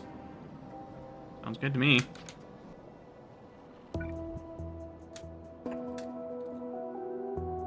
Sounds good to me. And then we just need an offshore pump. A single offshore pump, which feels really illegal, but is not. All right, and then we have no offshore pumps in the network. So let's get that fixed manually, because I doubt I will need 10 more even for the rest of the game. And there we go. Nuclear plant number 2 engaged.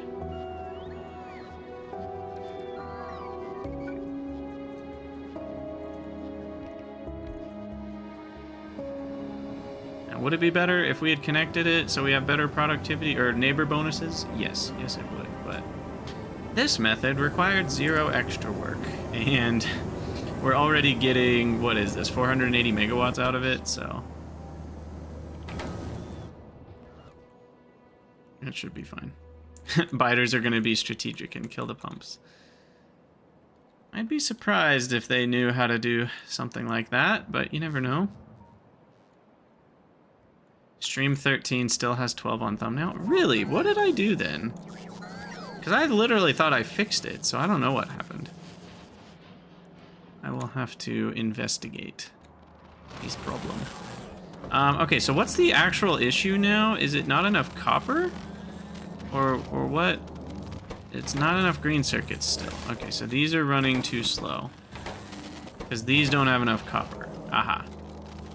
Aha. Okay, so then copper problems can be partially fixed by green belting like this, and then could be further partially fixed by implementing stacking. Though I don't actually think I have more than 2 red belts, so a single turbo is actually all of my copper, I believe.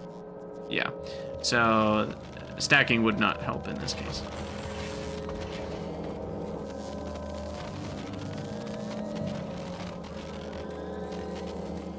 So there goes all my copper. Got it. Obviously, we could do this foundry thing for copper, which seems like a good way to run out of power, so I'm not going to do that until the next nuclear is up and running. Yeah. Where are we at in that process?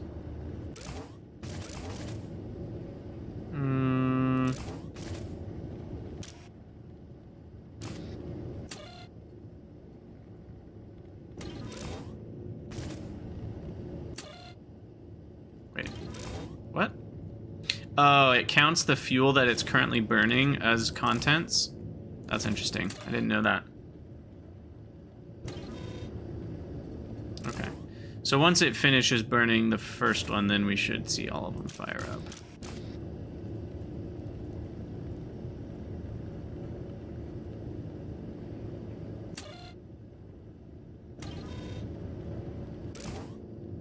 It's crazy how slow the temperature is increasing, because it's increasing the temperature of literally all of these objects.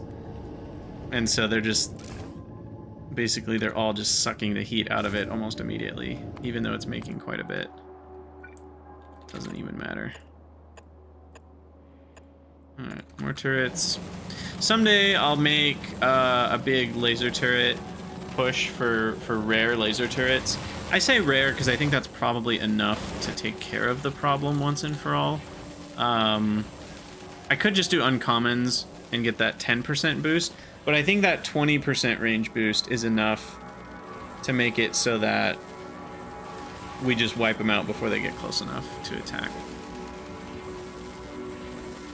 And rare's still cheap enough that it wouldn't go break the bank. Though I do have... I'm curious.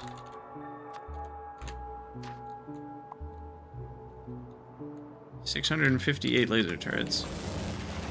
So getting 658 rare laser turrets would take a hot second still.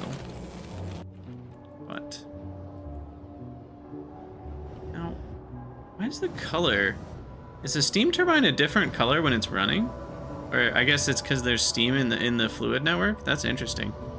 Yeah, that's what's happening. Huh. It's kind of cool. Alright, now all 4 of them are running. Beautiful. Beautiful. So then that temperature is just going to work its way up. And yeah, I could do a dragon's teeth design as well. I did think about that.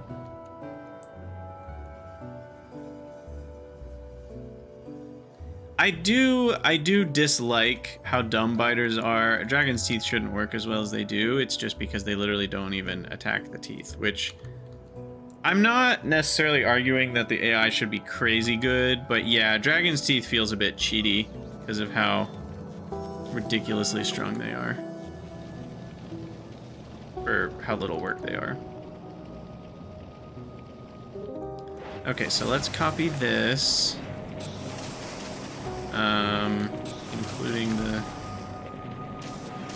little calcite requester, and paste it right here. Sure.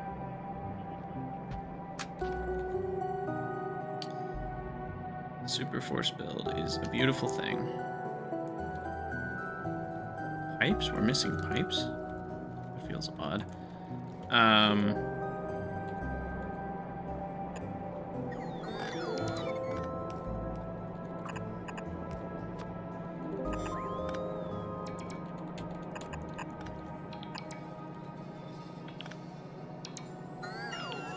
Wait, that's gonna do it wrong. You go like that. It just makes the red alerts go away. That's a good point. Yes. I don't really know what's going on with pipes, but just to make pipes go away as a problem. Speaking of making alerts go away, we'll do that.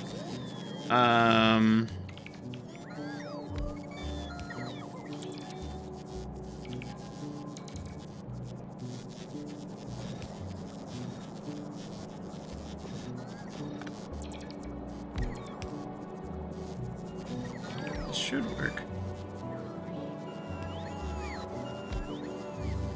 Foundry the pipes. Yeah, I probably should at some point. Now's not the moment for that. Bad boy.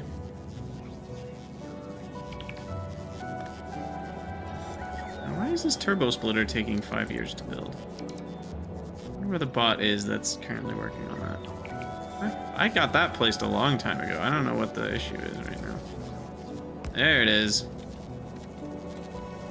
There we go. Okay, so there's the copper. We gotta switch over to molten copper. Quick and dirty.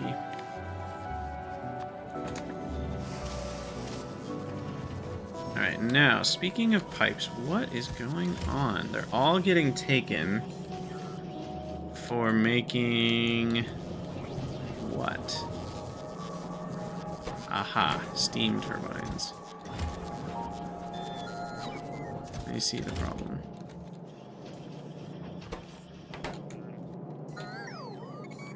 Oh, and the one I just set up isn't powered. Well, that doesn't help anything.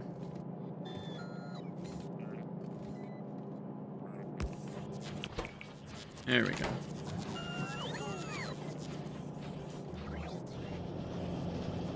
I do think it's weird. I'm not sure what it should be. I'm guessing a lot of thinking has been done. Should the priority be to construction bots trying to build a thing, or requester chests requesting a thing? Currently, it's... I think it's closest wins. Is that right? Like, if I build this, it'll get built before this request is satisfied, or will it not? Yeah, right now it's closest wins. I don't like that. I think it should either be construction gets the priority or requester chests get the priority, not the closest gets priority. Obviously, closer should get priority over further within the same category of thing. Like, but it just feels weird that there's some weirdness of like, if you build closer, it prioritizes it higher, but still not categorically prioritized. I don't know.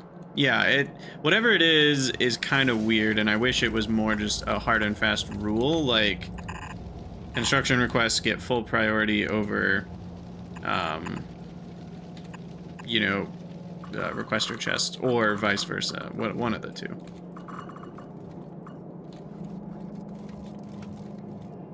All right. I guess that doesn't really need to be a green belt because it's stacked, but.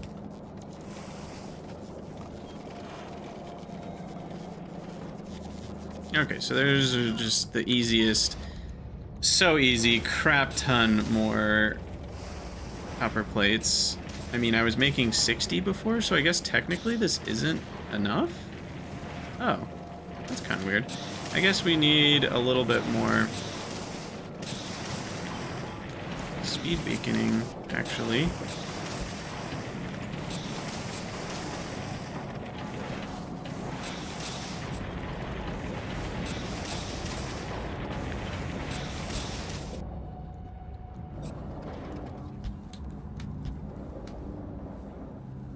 But why is the iron...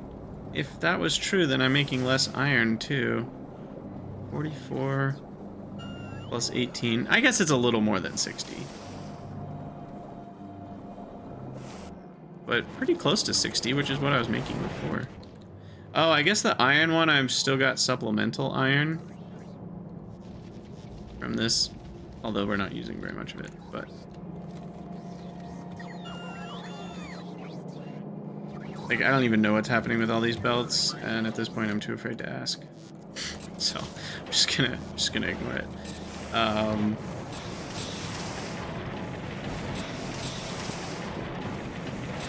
But yeah, now we've got well over 60 copper plates a second. Copper.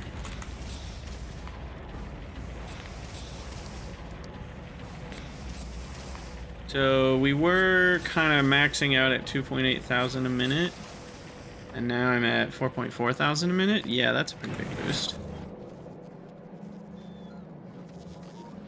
That's a pretty big boost. Though it will take things a minute to catch up. Oh, and we still have some other very ancient production lines for red circuits. So that's wasting copper, which is unfortunate, because if you have EMPs on the cable and on, and we need to make the cable with foundries, there's so many problems. For now, though, I'm just gonna let that back up the way it is.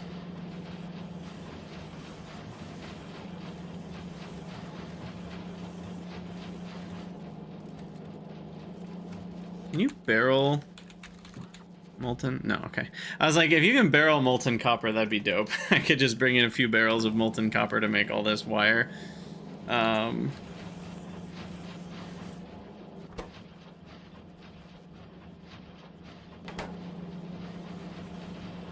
Part of me wants to just put some EMPs here.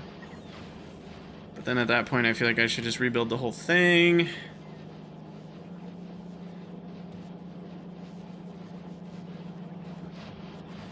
I don't want to rebuild this. But I also don't want to waste all that copper. So, here we are.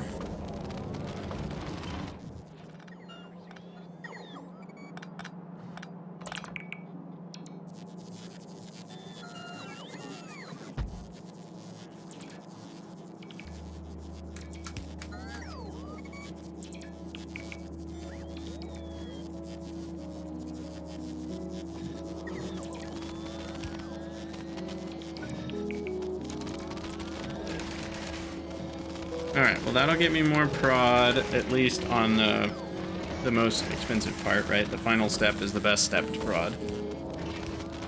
So that helps a little bit. I say a little bit, that actually helps a lot. It's almost doubling what we're making. Before we had a productivity of 1.16, now we have 1.8. That's a lot higher. Not quite double. I guess it's about 50% extra, but... well, I mean, it's like 60-something%, but relative to what we had before. And I'm just gonna ignore that part. Though, could I just copy what this is? I feel like this is kind of a nice...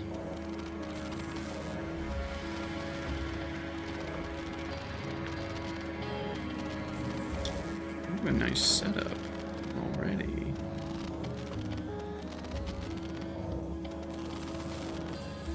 So what if I...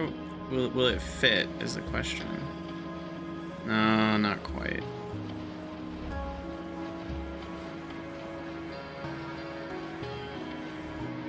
I could put it up here. I don't think these red circuits feed very much. It's mostly, I think, science and then just like random like mall stuff. AKA, I think all the red circuits for nuclear was going into that. So that probably cost me a bunch when I made those 4 nuclear plants. That was 2,000 circuits. So I think that's part of what's catching up. Because, yeah, these are the ones that go into requester chests. Which I could switch that, rather than being a dummy. I could use these red circuits. Though it seems like I'm spending all of those red circuits. Maybe I shouldn't? Wait. Yeah, no, I am spending all these.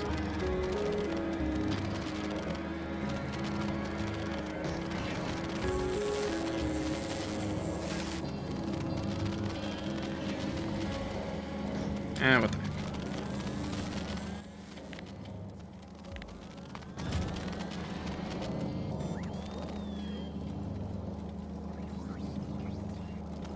Can't even take all that many. It's all the stacks. Giant stacks of circuits flowing by. How we doing on the old quality gambling here? That's done a few. Ooh. Got some epic pieces building up.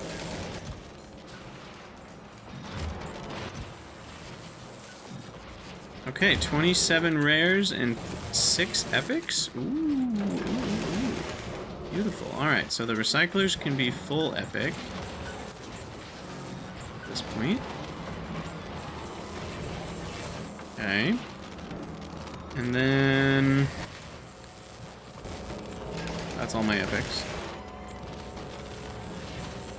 And then everything else is already full rare. No, this one's not full rare. Okay. Cool. Now, currently I'm building up to 150 rares on each. That feels a bit excessive. I'm thinking 20 rares on each, and then I start recycling the rares into components.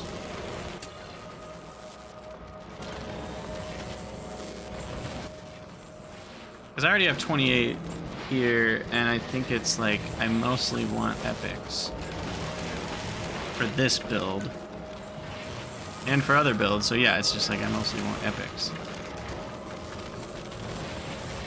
And the sooner I can get epics in these, the cheaper the epics get.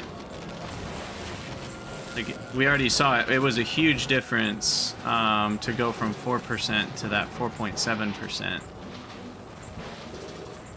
Doesn't look like that big of a difference, but it is a massive difference in terms of actually how many you end up getting. You know, it was like double the amount of legendaries almost, if we were going for legendaries. So that's pretty crazy. Now, it won't have as big of an effect on how many epics you get because there's less bouncing of recycling to making to recycling to making. And so we still will get lots more epics, but it's not going to be as large of an impact as it would be on legendaries. But all that to say, it looks like it's only like a 20% boost, you know, 4 to 4.7, but you actually end up getting more than 20% more epics or legendaries or whatever you're making. The only one it would actually be that 20% boost for would be uncommons. You're just getting straight up 20% more uncommons. But even then, you have a higher chance to upcycle the common ingredients that you recycle. So it might actually even be more than that 20% boost. Anyway, numbers. What do they even mean? Okay, so now...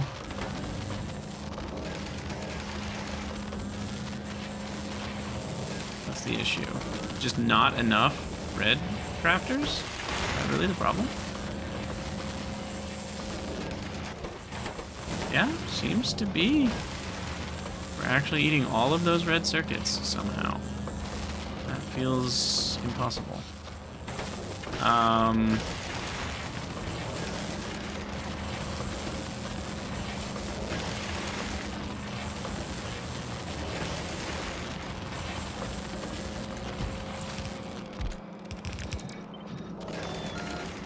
Oh, wait. Some of these have the old tier 1 speeds in them. That was part of the problem. That was certainly part of the problem. Okay. Surely this can eat far more than I'm making of one or all of the ingredients. Yeah. Okay, so that's eating all of the wire now. Oh, maybe that should be a green belt.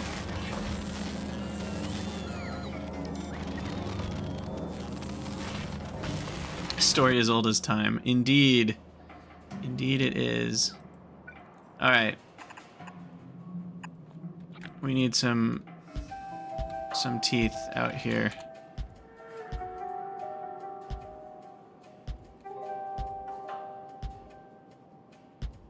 Get dragon's teeth to idiots. Yeah, they're not all green. I don't know why I don't just use the upgrade planner like that. I get lazy.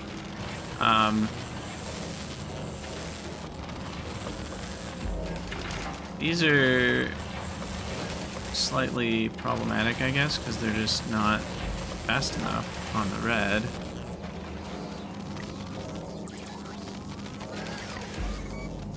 So that's part of the problem.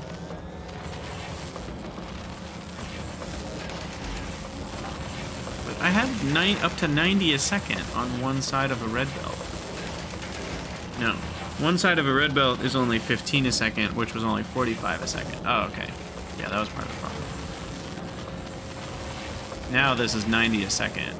Can go on one side of the belt, which is crazy. Alright, well, all of that put together should be helping my processing a bit, but we're still eating all the reds.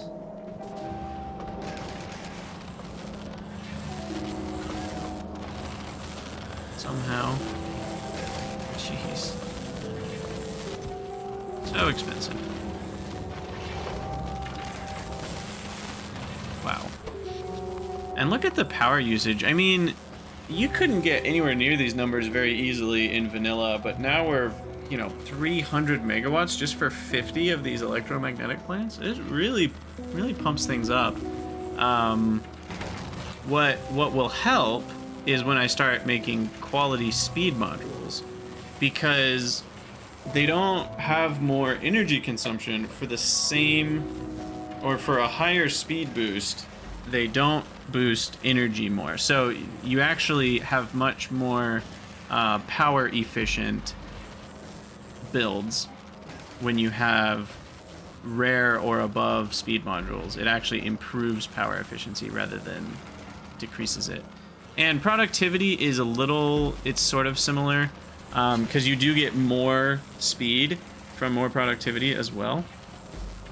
And yes, quality beacons will save some power too, but yeah, I mean, beacons are on less than 10% of my base, so having higher quality beacons won't do too much. Now what it does is by increasing the transmission effect, that will give me free...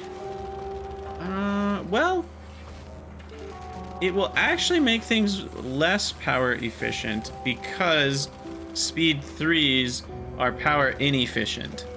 And it's boosting that inefficiency, though it's also boosting the crafting speed, so we may end up backing up and then it'll be not that big of a difference. But once you have rare or above speed 3s, then having a higher quality beacon is further boosting the power efficiency of a speed 3 or higher, or a rare speed 3 or higher. So all that to say, and yes, the crafting buildings don't need to be rare or above, even just uncommon or above. Basically, you just get any quality of crafting buildings is better, because it goes faster without requiring more electricity. So that's just literally an uncommon is going to be more efficient than a normal. Rare is better than... Also, it's weird that it's normal and not common. I just noticed that. I guess it makes sense. But yeah, all that to say, the better buildings are also power savings. So between better buildings, better beacons, better modules, it all boosts your power.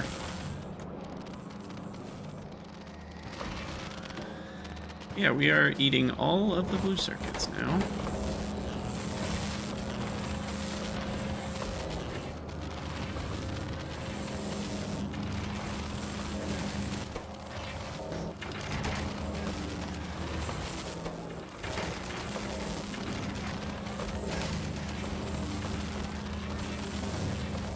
Trying to actually see if the output is limited by the turbo belt here, but I don't think we are.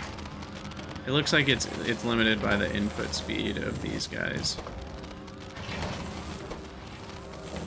I actually think I might need stack inserters on the inputs of these.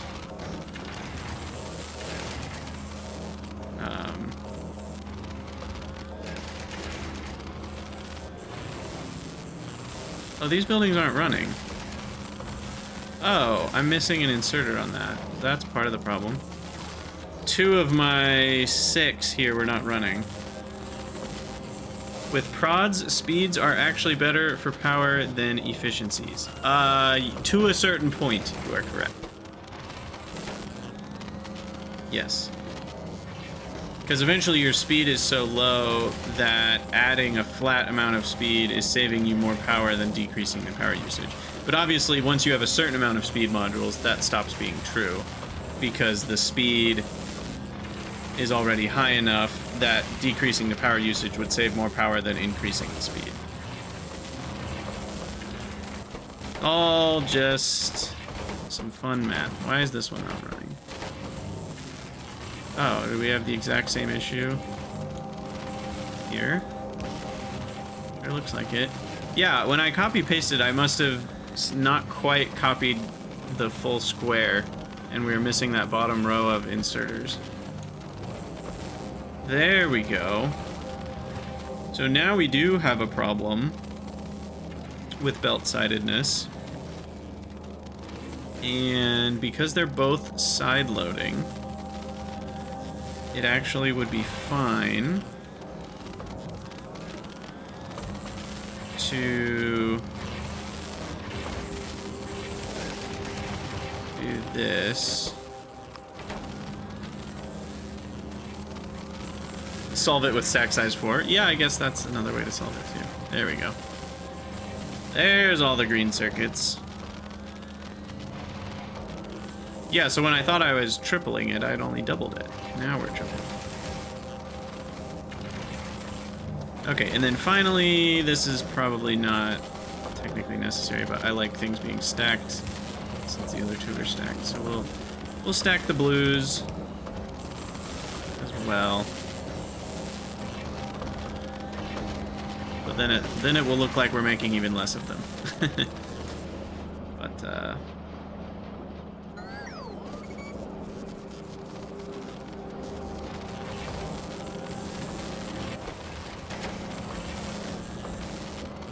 okay. And yeah, I am going to be done streaming soon, which is why we didn't start a new YouTube episode.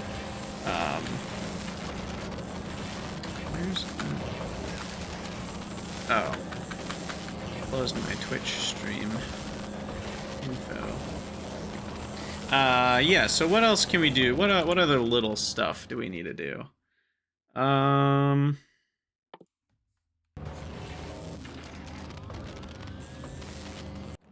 think that might be most of what we can do. Because the next episode, we're probably going to get a little more intense with the foundry production. And maybe do a train connection for that. Though I'm not really certain we need trains. I feel like maybe redoing the mines is what we should do next. Let's put that on our to-do list. With big miners.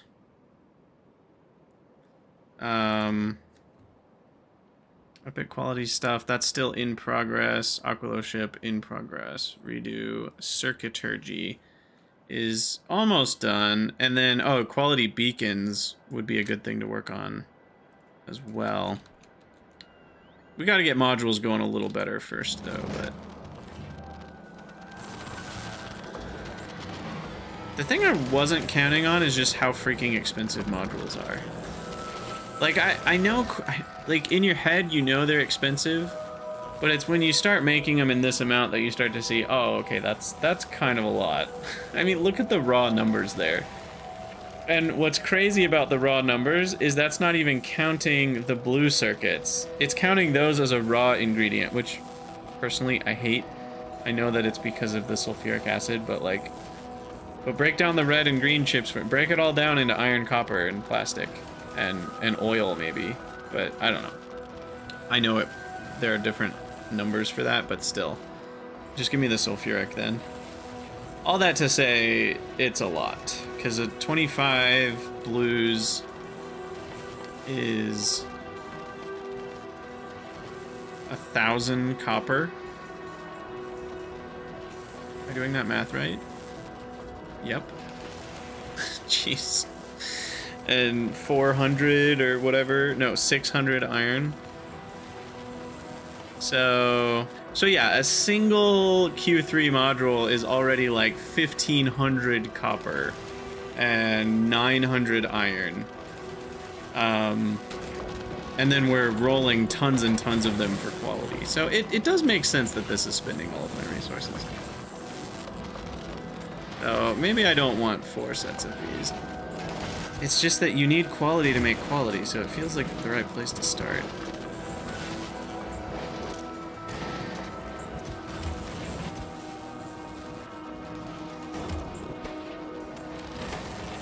Also, these haven't broken yet, I don't think.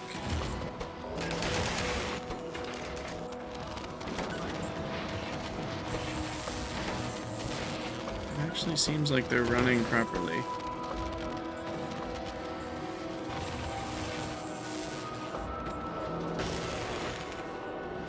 And it should stop after this one is done crafting.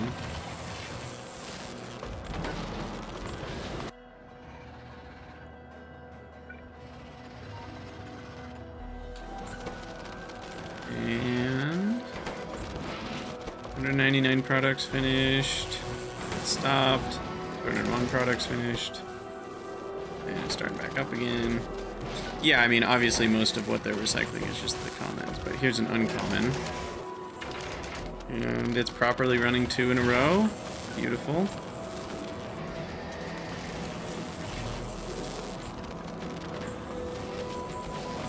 Yeah, I'm really happy with this design. It took 2 hours to make, or more, but it's working. We can adapt it probably with some amount of fiddling, but We can adapt it to assemblers or biochambers or foundries easily enough.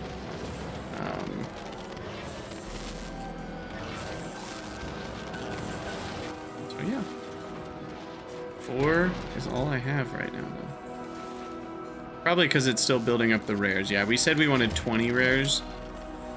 So there's 8 in that one, 10 in that one, 9 in that one, 7 in that one. So once it breaks past 20 on all 4, then we'll actually see what's the rate that we produce epics at when all of the production is centered on making epics. And even then, that rate will slowly increase as we change all these to epic, right? So there's lots of little gains, which is just such a fun game to play. I still have some qualms and complaints about the quality system, but it is just really fun, and that's important too. I don't know if it's the perfect system. I don't know if there should have been 5 tiers. I don't know. There's a lot that I don't know about it, if it should be the way it is, but it certainly is fun, and I certainly am glad it's in the game. I think it's added a lot of cool new options and challenges and things to think about and do. That's really fun. So I like that. All right, well, I do think we'll call it a stream here. Let's see, what's today? Tuesday. Yeah, so we'll be streaming again on Thursday, and the goal, so we're gonna try to rebuild. Yeah, we'll get our iron mines going with the big miners. That should increase our ore by a ton. Then we can basically make fully compressed belts of stacked iron, which should solve our iron and copper problems for a while. I will also have to foundry my cable if we want to save copper. So we'll have to figure out how to do that well. Probably just pipe some molten across the base. Yeah, and then we'll work on making the other modules. We will work on making biter eggs. Oh, that's the other big thing that we haven't even started, is biolabs. I don't know why we didn't put that on the list. Biter eggs and biolabs. So that will probably be in the next stream, because I do want prod 3s. So prod 3s are going to be a big deal. All right, cool. Well, thanks for joining, everybody. I will see you all in the next one.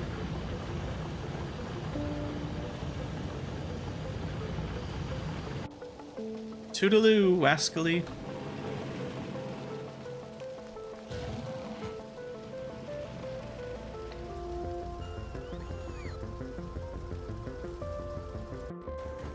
Oh, I didn't take a screenshot for that episode. Certainly need a screenshot of the gambling machine in its pure form.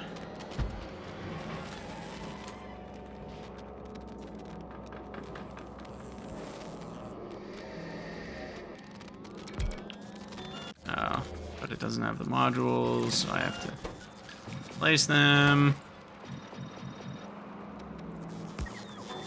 Okay. All right. See you later, Lodro. Take it easy.